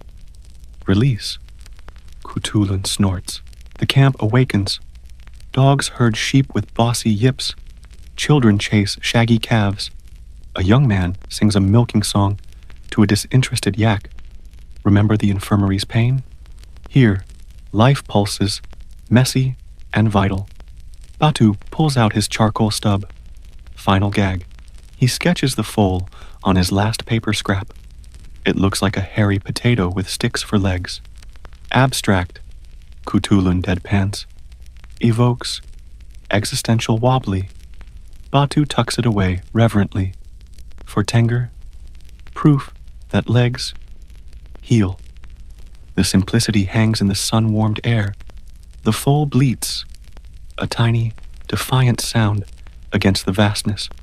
Batu's earlier verse, wobbly legs stand, echoes without being spoken. The rhythm of camp life, bleats, yips. The rhythmic squelch of milk in a pail becomes a grounding chant. The siege lifts against despair. The storm's fury is memory. The foal takes a shaky step forward. You breathe deep. Damp earth, dung smoke, new grass. Hope, rest beckons, not as escape, but as absorption into the steady, sunlit thrum of survival. Leaving the herding camp feels like peeling off a second skin. Warm, familiar, reluctantly shed. Enebish presses a small leather pouch into Kutulun's hand. Dried curd cheese and blessed threads. For the road, she rasps, pinching Batu's cheek. And you, big poet, don't let walls steal your sky. Batu nods, uncharacteristically solemn. Dawn blessing nudges his hand one last time. Historical fact: the Mongols measured journeys not just in miles, but in bow shots. The distance a well-shot arrow could fly, approx. 300 to 400 yards. A day's ride might be 50 bow shots, a unit as poetic as it was impractical for anyone without a handy archer. Obscure tidbit: travelers carried pouches of salt and barley to sprinkle at crossroads, appeasing local spirits who might otherwise send you in circles out of sheer spite. Batu tosses a handful now. Joke the first: for the demons who like snacks. Kutulun nudges her mare. Or just very lost squirrels. You ride east. The land flattens into an ocean of cured grass, pale gold under the high sun. Batu is quieter, his gaze turned inward. He touches the braided horsehair talisman in his armor. Remember section 17? Then, the empty space where his charcoal poem for Tengger rested. Scholarly uncertainty. Historians still debate whether Mongol warriors' famed endurance stemmed from superior horsemanship, fermented dairy diets, or simply the terrifying alternative of being left behind on the steppe. Joke the second, Batu's stomach rumbles like distant thunder. Endurance needs lunch. Kutulun points to a shimmering line on the horizon. The Onon River. Fish endure. For now, a dot appears on the western horizon, resolving into a galloping rider, leaning low over his mount's neck. Remember the Yam messenger from Section 4? This one moves with the same desperate speed. Clip-clop becomes a frantic drumroll. Final gag. He skids to a halt before Kutulun, dust cloud engulfing you all.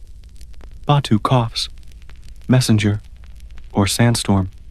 The rider, gasping, thrusts a small, gleaming rectangle of silver, a pizza, into the air. Its surface is etched with snarling wolves. Historical fact. The pizza was a VIP passport of absolute authority, demanding fresh horses, provisions, and obedience on pain of death. This one, silver, marks its bearer as carrying the Khan's own words. Obscure tidbit. Lesser pizzas were wood or bronze. Silver meant urgent and probably unpleasant. The rider rasps, Princess Kutulun, by order of Ogedei Khan, you are summoned to Karakoram. The treasurer Tolui. He gulps air, questions the poetic levy exemptions, and requests clarification on metaphor, depreciation schedules. He sways near collapse. Kutulun takes the silver tablet. It sits cold and heavy in her palm. Remember Tolui's scrolls in the bathhouse? His reach is longer than the yam. Batu groans, the sound echoing across the empty steppe. Demons. Found us. Kutulun stares east towards the Onon's promise, then west towards the city's invisible weight. She closes her fingers around the pizza. The silver bites into her skin. Batu, she says, her voice flat as the steppe itself. Turn your horse. The messenger sags with relief. Batu mutters a single, heartfelt word. Paperwork. He turns his mount, shoulders slumping like a defeated mountain. The vast, sunlit freedom shrinks behind you, replaced by the relentless pull of duty, bureaucracy, and the distant, gloating shadow of Tolui's ledgers. The rhythm of the ride changes. No longer exploration, but reluctant return. Clip, clop, sigh. Clip, clop, sigh. The wind, at your back now, pushes you towards walls, as if even the sky obeys the silver pesa. The horizon blurs, not with heat haze, but with the weight of the inevitable. The return journey feels like riding against the current of a swift, cold river. The wind, once at your back, now pushes insistently against your face, carrying dust and the faint, sour tang of distant Karakoram. Batu radiates a sullen energy, his shoulders hunched under an invisible weight heavier than his armor. Historical fact. Mongol couriers carrying the pesa could commandeer fresh horses at any yam station, but even imperial urgency couldn't magically smooth the steppe's endless bumps or shorten the soul-crushing distance. Obscure tidbit. Riders believed whistling into an east wind attracted misfortune, so they hummed tunelessly instead, creating a low drone that annoyed demons and sparrows equally. Batu hums. It sounds like a bear with indigestion. Joke the first. He glares at a circling hawk. Tolui's spy? Kutulun doesn't look up, probably just wondering why we're going towards the smell. The landscape blurs into monotonous gold. Gone is the watchful wonder. Now, every ovu feels like a mile marker. In a sentence, every hill a hurdle. Batu pulls out the flint from the sacred hill. Remember Section 17? striking it rhythmically against his saddle horn. Sk, sk, sk, sk. Tiny sparks flare and die. Scholarly uncertainty. Historians still debate whether the famed speed of the Yam system was due to ruthless efficiency or simply terrified station masters wanting imperial messengers gone as quickly as possible. Joke the second. Batu eyes a marmot peeking from its burrow. You're lucky, he tells it. No taxes. Just existential rodent dread. The marmot ducks. Cthulhun rides in taut silence. The silver paisa hangs heavy at her belt, catching the sun with cold, mocking flashes. Remember the warm freedom of the herding, camp? It feels like a stolen dream. She scans the horizon, not for beauty or omens, but for the next Yam station's smoke plume, a symbol of the machine pulling them back. Final gag. At a small stream, Batu dismounts to refill water skins. He slips on a mossy rock, landing with a splash and a clatter. Grace, he yells at the sky, echoing Cthulhu's old sarcasm. The water embraces me. Again. He sits in the shallows, looking defeated. Cthulhu's lips twitch, the ghost of a smile swiftly buried. The tusk of the flint resumes. Tusk, tusk, like Tolui's abacus beads clicking in the distance. Remember Batu's breath syncing with rhythms? Now, it's the flint's futile spark against the encroaching shadow of bureaucracy. The miles grind by. The sun bleeds toward the horizon, painting the sky in hues of resignation. Dusty rose, bruised purple, the gray of unread scrolls. Batu's hum deepens, merging with the wind's sigh and the horse's weary plod. Clip-clop, tsk-tsk, sigh, a lullaby of reluctant return. The step feels less like freedom, more like a vast, beautiful cage they're riding back into. Sleep offers no escape, only a pause before the walls close in. The spark sputters. The wind pushes. Karakoram waits. The first sight of Karakoram's walls at dusk isn't grand, it's grim. The setting sun glares red off the mud brick battlements, making them look crusted in dried blood. The air thickens, trading the steppes' clean scent for a familiar cocktail of dung smoke, boiling grease, and unwashed humanity. Historical fact: Mongol cities had no sewage systems. Waste was simply tossed into streets or designated pits, creating a pervasive aroma politely termed earthy by chroniclers and, oh God, why, by everyone else. Obscure tidbit: to combat the stench somewhat, wealthier citizens burned juniper branches, creating a sharp, medicinal smoke that battled valiantly and usually lost against the olfactory onslaught. Batu wrinkles his nose. City smells like a demon's armpit after mutton. Joke the first. A pack of mangy dogs fights over something unspeakable near the gate. Tax collector's lunch? Batu mutters darkly. The bored gate guard recognizes Cthulhu's paisa this time, snapping to attention with a rattle of ill-fitting lamellar. Princess, the treasurer awaits. Urgently, something about depreciating pastoral imagery. His tone suggests he'd rather wrestle a bear. Remember the messenger's exhaustion? It's contagious. Scholarly uncertainty. Historians still debate whether Tolui was genuinely devoted to fiscal order or just a petty tyrant who found joy in making powerful people squirm over scroll work. Joke the second. Batu pats his horse's neck. Last chance to bolt, friend. The horse flicks an ear, unimpressed. Inside, the city feels claustrophobic after the steppes expanse. Walls loom. Voices shout. Cartwheels rattle over rutted earth. Remember the quiet room's felt silence? It feels like a memory from another life. Cthulhu moves with rigid purpose, the paisa held before her like a talisman against the grime and chaos. People scuttle aside, bowing hastily.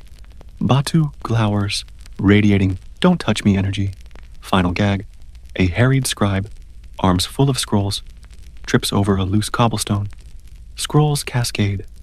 Batu instinctively catches one mid-air. It's titled Regulation 7.3b, Taxation of Ephemeral Concepts. Sunset Melancholy Surcharge. Batu drops it like a hot horseshoe. Cursed! They don't head to the scriptorium or the quiet rooms. Cthulhu leads you straight to the heart of the beast, the Treasury Annex.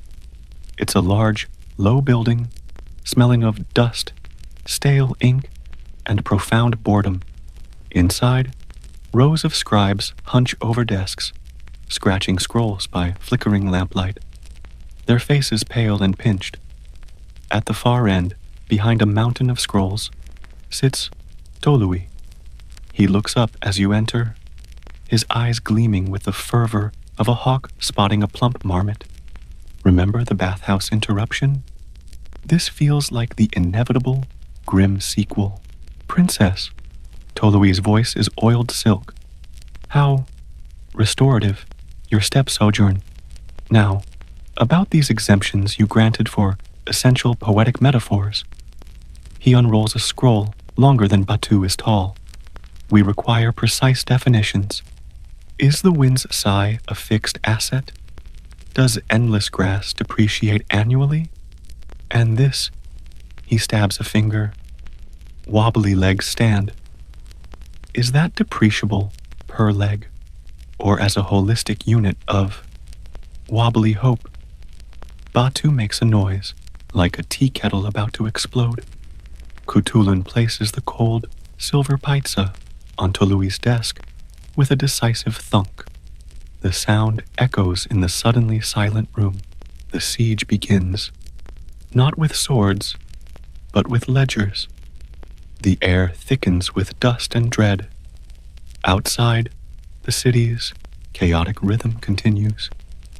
A distant, relentless drumbeat against the suffocating silence of the treasury. Your eyelids feel gritty, weighed down by ink, numbers, and Tolui's triumphant, bureaucratic smirk.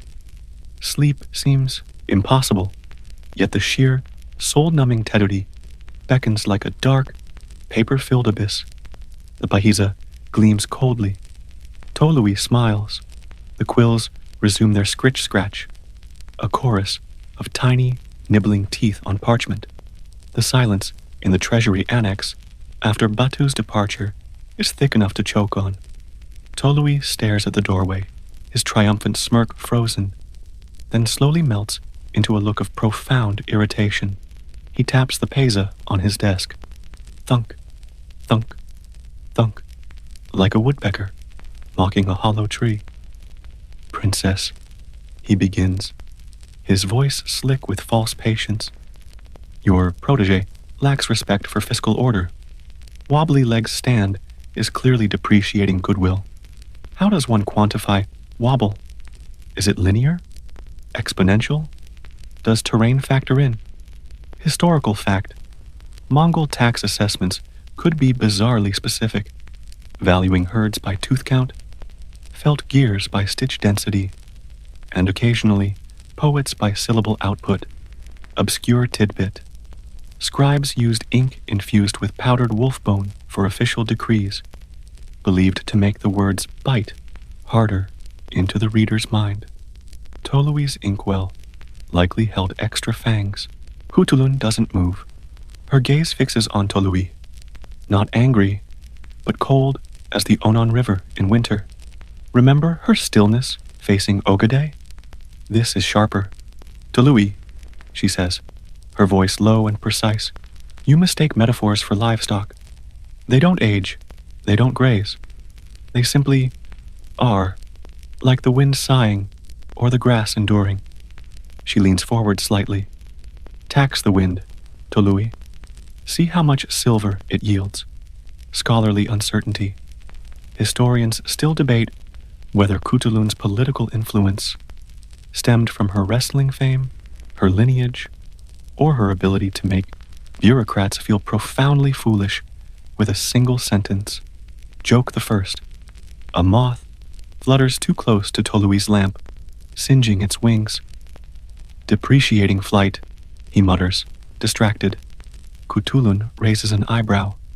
Only if you bill it per wing beat. Tolui flushes. He unrolls another scroll, finger jabbing. Then explain, sky. Welcomes. You. Is sky a fixed asset? Does welcome incur hospitality levies? Is you singular or plural? The tax implications are... Final gag. Cthulhu cuts him off. Tolui. The sky pays no taxes. It is the vault. Chase its coins if you dare. She places her palms flat on his desk. The gesture final. The exemptions stand. Metaphors breathe free air. Charge the next cloud that passes. She turns. The silver pesa momentarily forgotten on his desk. Tolui stares after her, mouth slightly open, looking like a man who just tried to wrestle a shadow. The scribe's quills have stopped scratching. The only sound is the frantic buzz, flutter, of the injured moth on the floor. Cthulhu walks out, leaving the scent of cold fury and juniper smoke in her wake. The siege lifts, not by force, but by sheer, unassailable poetic logic. The annex feels colder, emptier. Tolui picks up the pizza, its gleam suddenly tarnished. He mutters, depreciation, intangible assets, but the words sound hollow, like coins dropped in a dry well. You find Batu not in the scriptorium, nor the quiet room, but slumped on a low bench in the palace's moonlit central courtyard. He stripped off his armor, leaving only his tunic. In one hand, he clutches the flint from the sacred hill. Tsk, tsk, tsk, tsk. He strikes it rhythmically against the stone bench, sending tiny, futile sparks skittering into the dark like fleeing thoughts. Historical fact: Mongol warriors often sought solitude after intense emotional experiences, battle rage, grief, or apparently bureaucratic trauma. Courtyards like this, open to the sky, were liminal spaces between the chaos of the city and the inner sanctums of power. Obscure tidbit: they believed moonlight could cool hot thoughts better than water, a kind of celestial therapy. Batu's face, tilted up, looks pale and strained in the silvery light. Joke the first. A palace cat slinks past, eyeing the sparks. Fire mouse? Batu grunts. No, just angry rock. Cthulhu approaches silently. She doesn't sit. She stands beside the bench, looking up at the same slice of sky Batu stares at, the same stars that watched the step, the foal, the standing stones. Remember the rooftop? This feels like its wounded cousin. Tolui, Batu starts, voice rough. He wanted to tax wobbly legs, scholarly uncertainty. Historians still debate whether Batu's subsequent poetic output was fueled by genuine artistic expression, therapeutic necessity, or a deep-seated desire to annoy Tolui beyond measure. Joke the second. Cthulhu picks up a fallen leaf, dry and brittle, less taxable than legs. Batu, and far less wobbly. Batu doesn't smile. He strikes the flint harder. Tsk, spark. A larger spark flares, bright and brief. Lin the scholar appears from the shadows of a colonnade, clutching a small familiar scroll. Batu's charcoal sketch of the wobbly foal. Remember the infirmary? His expression is unreadable. He clears his throat. Warrior Batu, I took the liberty of transcribing your verse. For Tenger, he unrolls a pristine sheet of paper. Beside Batu's crude sketch Lin has rendered the poem in elegant, flowing Mongol script. Wobbly legs stand, sun warms wet, new hide, sky, welcomes you. Batu stares. His flint hand stills. Final gag. Lin adds, I avoided quantifying the wobble. Tolui might audit. Batu reaches out, his calloused finger tracing Lin's beautiful characters beside his own smudged drawing. He doesn't speak. He looks from the page to the moon, then down at the flint in his hand. He pockets it. Slowly, deliberately, he takes the scroll from Lin. Kutulun places a hand on Batu's shoulder. The sky welcomes you too, Batu. Even here. Batu looks at the scroll, then at the princess, then at the moon. He takes a deep, shuddering breath, releasing it slowly. Remember the quiet room rhythm? The tension bleeds from his shoulders. The courtyard holds its breath. The cat yawns. Lin fidgets. The moon silvers the paving stones. Batu rolls the scroll carefully. For Tenger, he repeats, his voice steadier.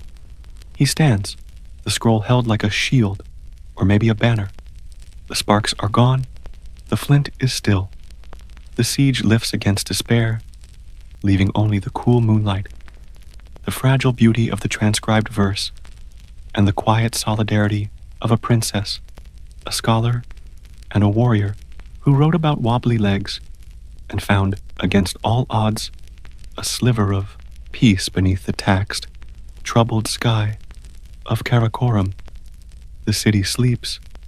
The stars watch. Batu's breath evens out, matching the slow drift of clouds across the moon's face.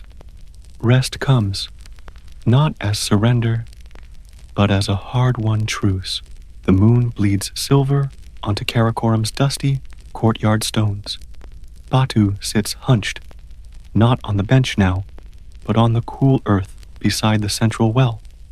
Remember its carved wolves from Section 9? They seem to snarl silently at the moon. He holds Lin's transcribed scroll. The elegant characters stark against the parchment in the pale light. He doesn't read it. He just holds it, like an unfamiliar talisman against the city's lingering grime. Historical fact: Mongol wells were social hubs and spiritual markers. Water drawn under moonlight was sometimes used in blessings, believed to hold Tengri's reflected calm. Batu dips a cupped hand, drinks, the cold water sharp on his tongue. Obscure tidbit: whistling near a well at night was forbidden, thought to anger the water spirits and sour the supply. Batu exhales slowly, a sound like wind through dry grass, not a whistle. Joke the first. A palace guard shuffles past, yawning. Batu rasps, quiet. The water spirits are grumpy. The guard jumps, hand flying to his sword hilt, then scowls and moves on. Kutulun has vanished, leaving only the ghost of her hand on his shoulder and the scent of juniper. Lin hovers nearby, wringing his hands like damp cloths. Warrior Batu, the transcription, is it acceptable? Batu looks up, his face softened by moonlight. The battle-scarred edges blurred. The words look like horses running, he says, tracing a flowing character. Better than my sparrow, with limp. Scholarly uncertainty. Historians still debate whether the Uyghur script's adoption by the Abyad Mongols accelerated literacy or merely created generations of nobles who could beautifully write orders for more marmot roasts. Joke the second. Lin beams, puffing up slightly. Calligraphy is the saddle for the mind steed. Batu blinks. My mind steed trips a lot. Lin's smile falters.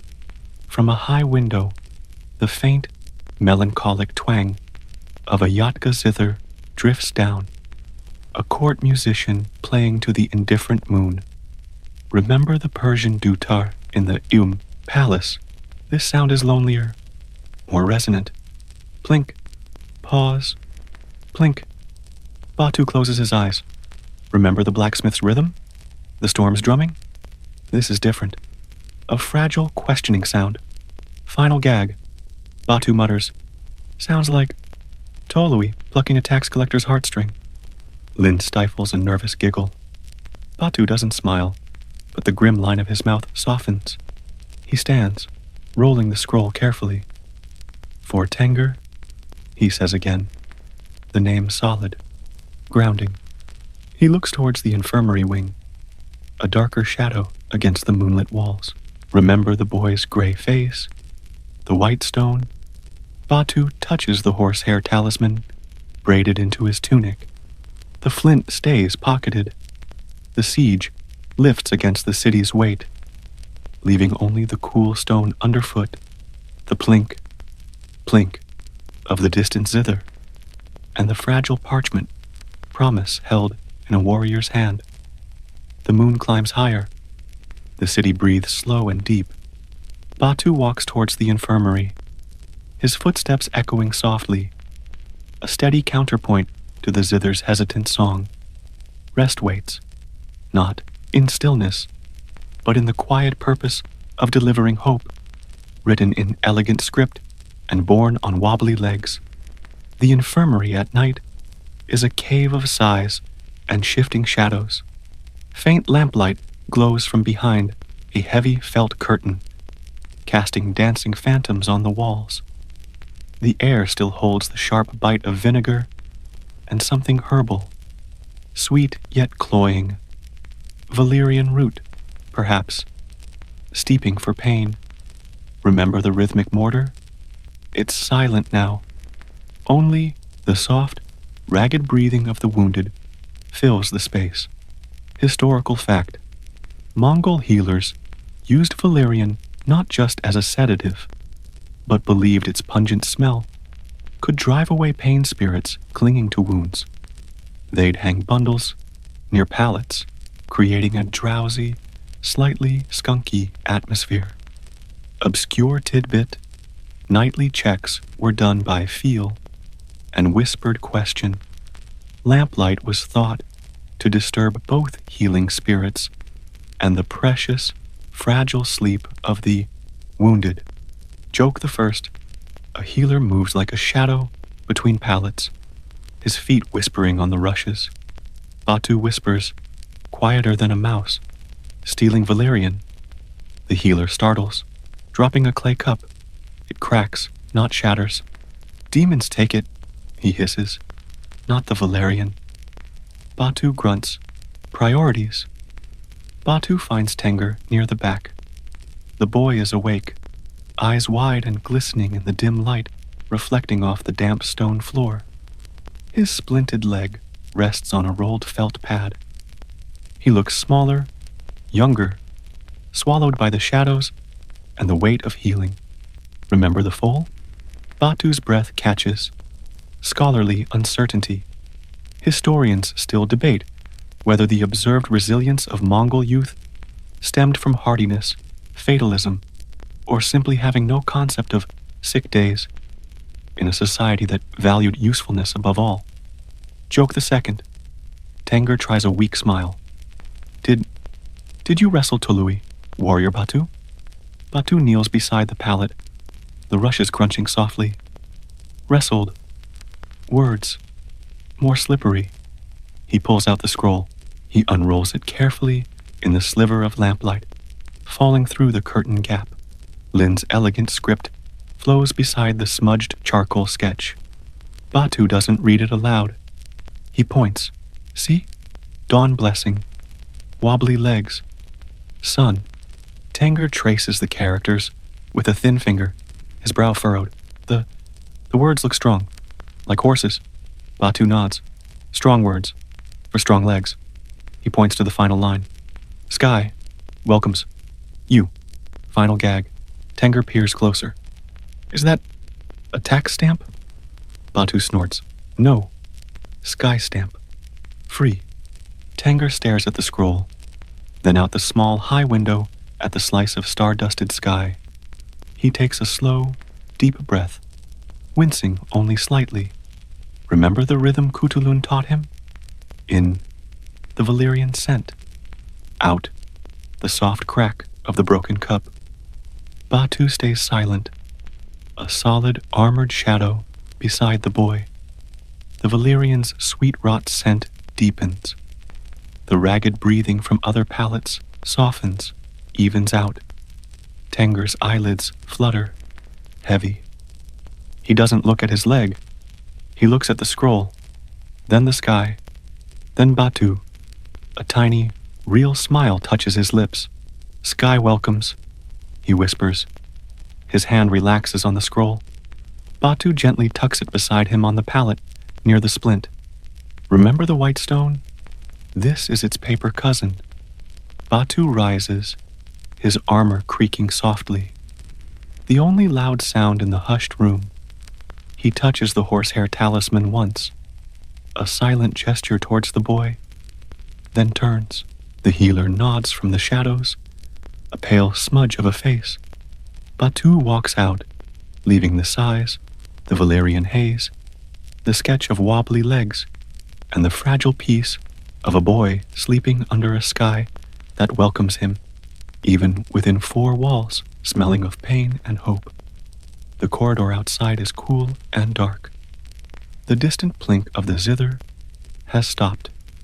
Only the deep, slow breathing of the night-guarded city remains. A vast, rhythmic lullaby. Batu walks towards the scriptorium, not with anger, but with the quiet weight of delivered dawn. Sleep pulls, gentle as a Valyrian dream, deep as a star-welcoming sky. The scriptorium at pre-dawn holds a silence deeper than sleep. No scribes scratch yet, no Lin sighs over metaphors. Only the ghost of pine soot ink lingers, and dust motes, suspended in the gray light seeping through the high window. Batu stands before Cthulhu's low writing table. He doesn't sit. He places the last scrap of his charcoal, nubby, worn, beside a fresh sheet of mulberry paper, smoother than a foal's nose, historical fact. This paper, traded from Samarkand along routes Batu once raided, was made from pulped rags and tree bark, far more forgiving than vellum, and cheaper than Tolui's soul. Obscure tidbit, scribes sometimes chew the ends of their brushes while thinking, leaving tiny tooth marks historians call meditative nibbles. Batu eyes the brush. He picks up his charcoal stub. Joke the first. Brush looks ticklish. Charcoal. Honest. Cthulhu watches from the doorway, a shadow against the corridor's gloom. She doesn't enter. Batu doesn't look up. He stares at the blank paper, vast and intimidating as the step he'd ridden back from. Remember the fear before Ogadai? This is quieter, deeper, the siege within, scholarly uncertainty. Historians still debate whether Batu's final poems were preserved in Karakoram's archives, or lost when Kublai Khan moved the capital to Dadu, buried under centuries of administrative indifference. Joke the second. A mouse skitters along the baseboard. Batu murmurs, Tolui's spy, checking for untaxed thoughts. The mouse vanishes. He touches the charcoal to the paper, hesitates, draws not a character, but a line. Long, slow, deliberate. It arcs across the page like a horizon. Then another, lower, jagged, mountains, or just the weight in his chest. Remember the sacred hill stone? The flint spark? He adds short, vertical strokes. Grass. Or maybe arrows. Or just marks. Final gag. He blows charcoal dust. Abstract, he mutters to the empty room, echoing Cthulhu's old critique. Evokes profound paper. A tiny smile touches his lips. He picks up the brush. It feels alien, fragile. He dips it clumsily in the inkstone. A drip falls, blooming like a dark flower on his horizon line. Batu doesn't flinch. He looks at the bloom, then at the brush, then at the gray window. Beyond the palace walls, the step waits. unseen, felt. He lowers the brush. Not to write, not to draw, just to touch the wet ink to the paper beside the bloom. One dot, then another. Stars? Or just ink? He places the brush down, steps back. The page holds a charcoal step, a dark ink bloom, and scattered dots. No words. Yet, Cthulhu, still unseen in the doorway, lets out a breath she didn't know she held.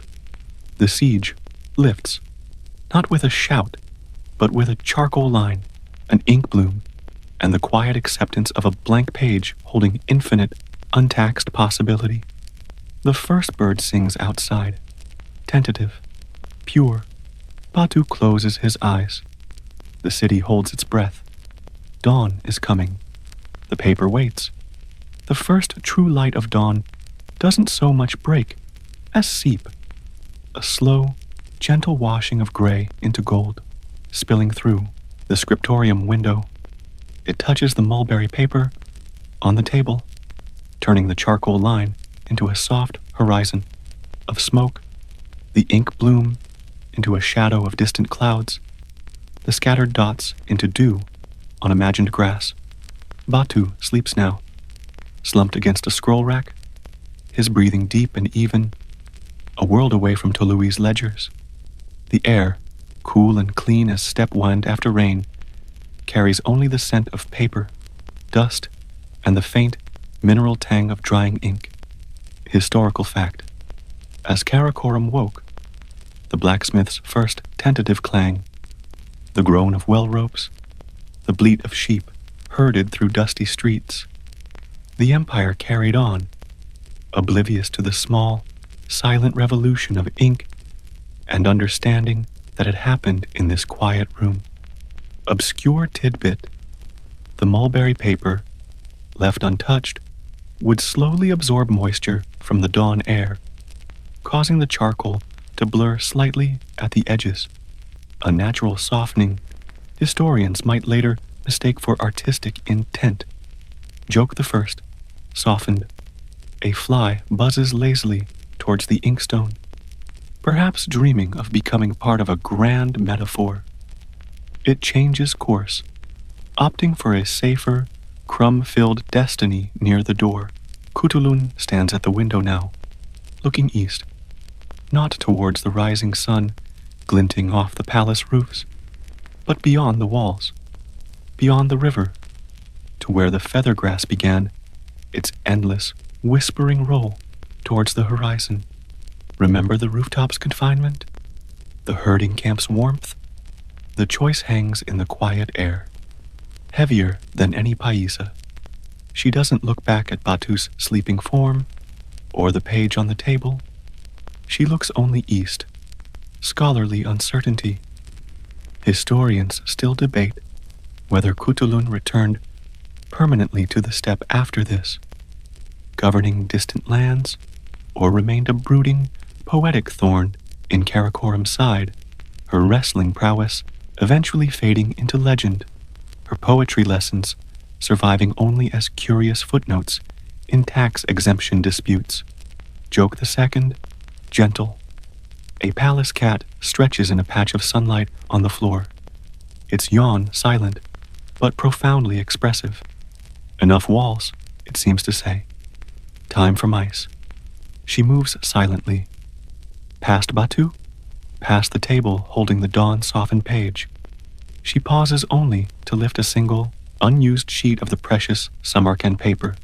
She folds it, once, precisely, and tucks it inside her deal, against her heart. A blank page, lighter than a paitsa, more powerful than a sword. Final thought, unspoken. Let Tolui tax that. She opens the scriptorium door. The sounds of the waking city rush in. Carts, shouts, the distant clang of the blacksmith, finding his rhythm. She steps into the corridor, pulling the door shut behind her with a soft, final click. The latch engages.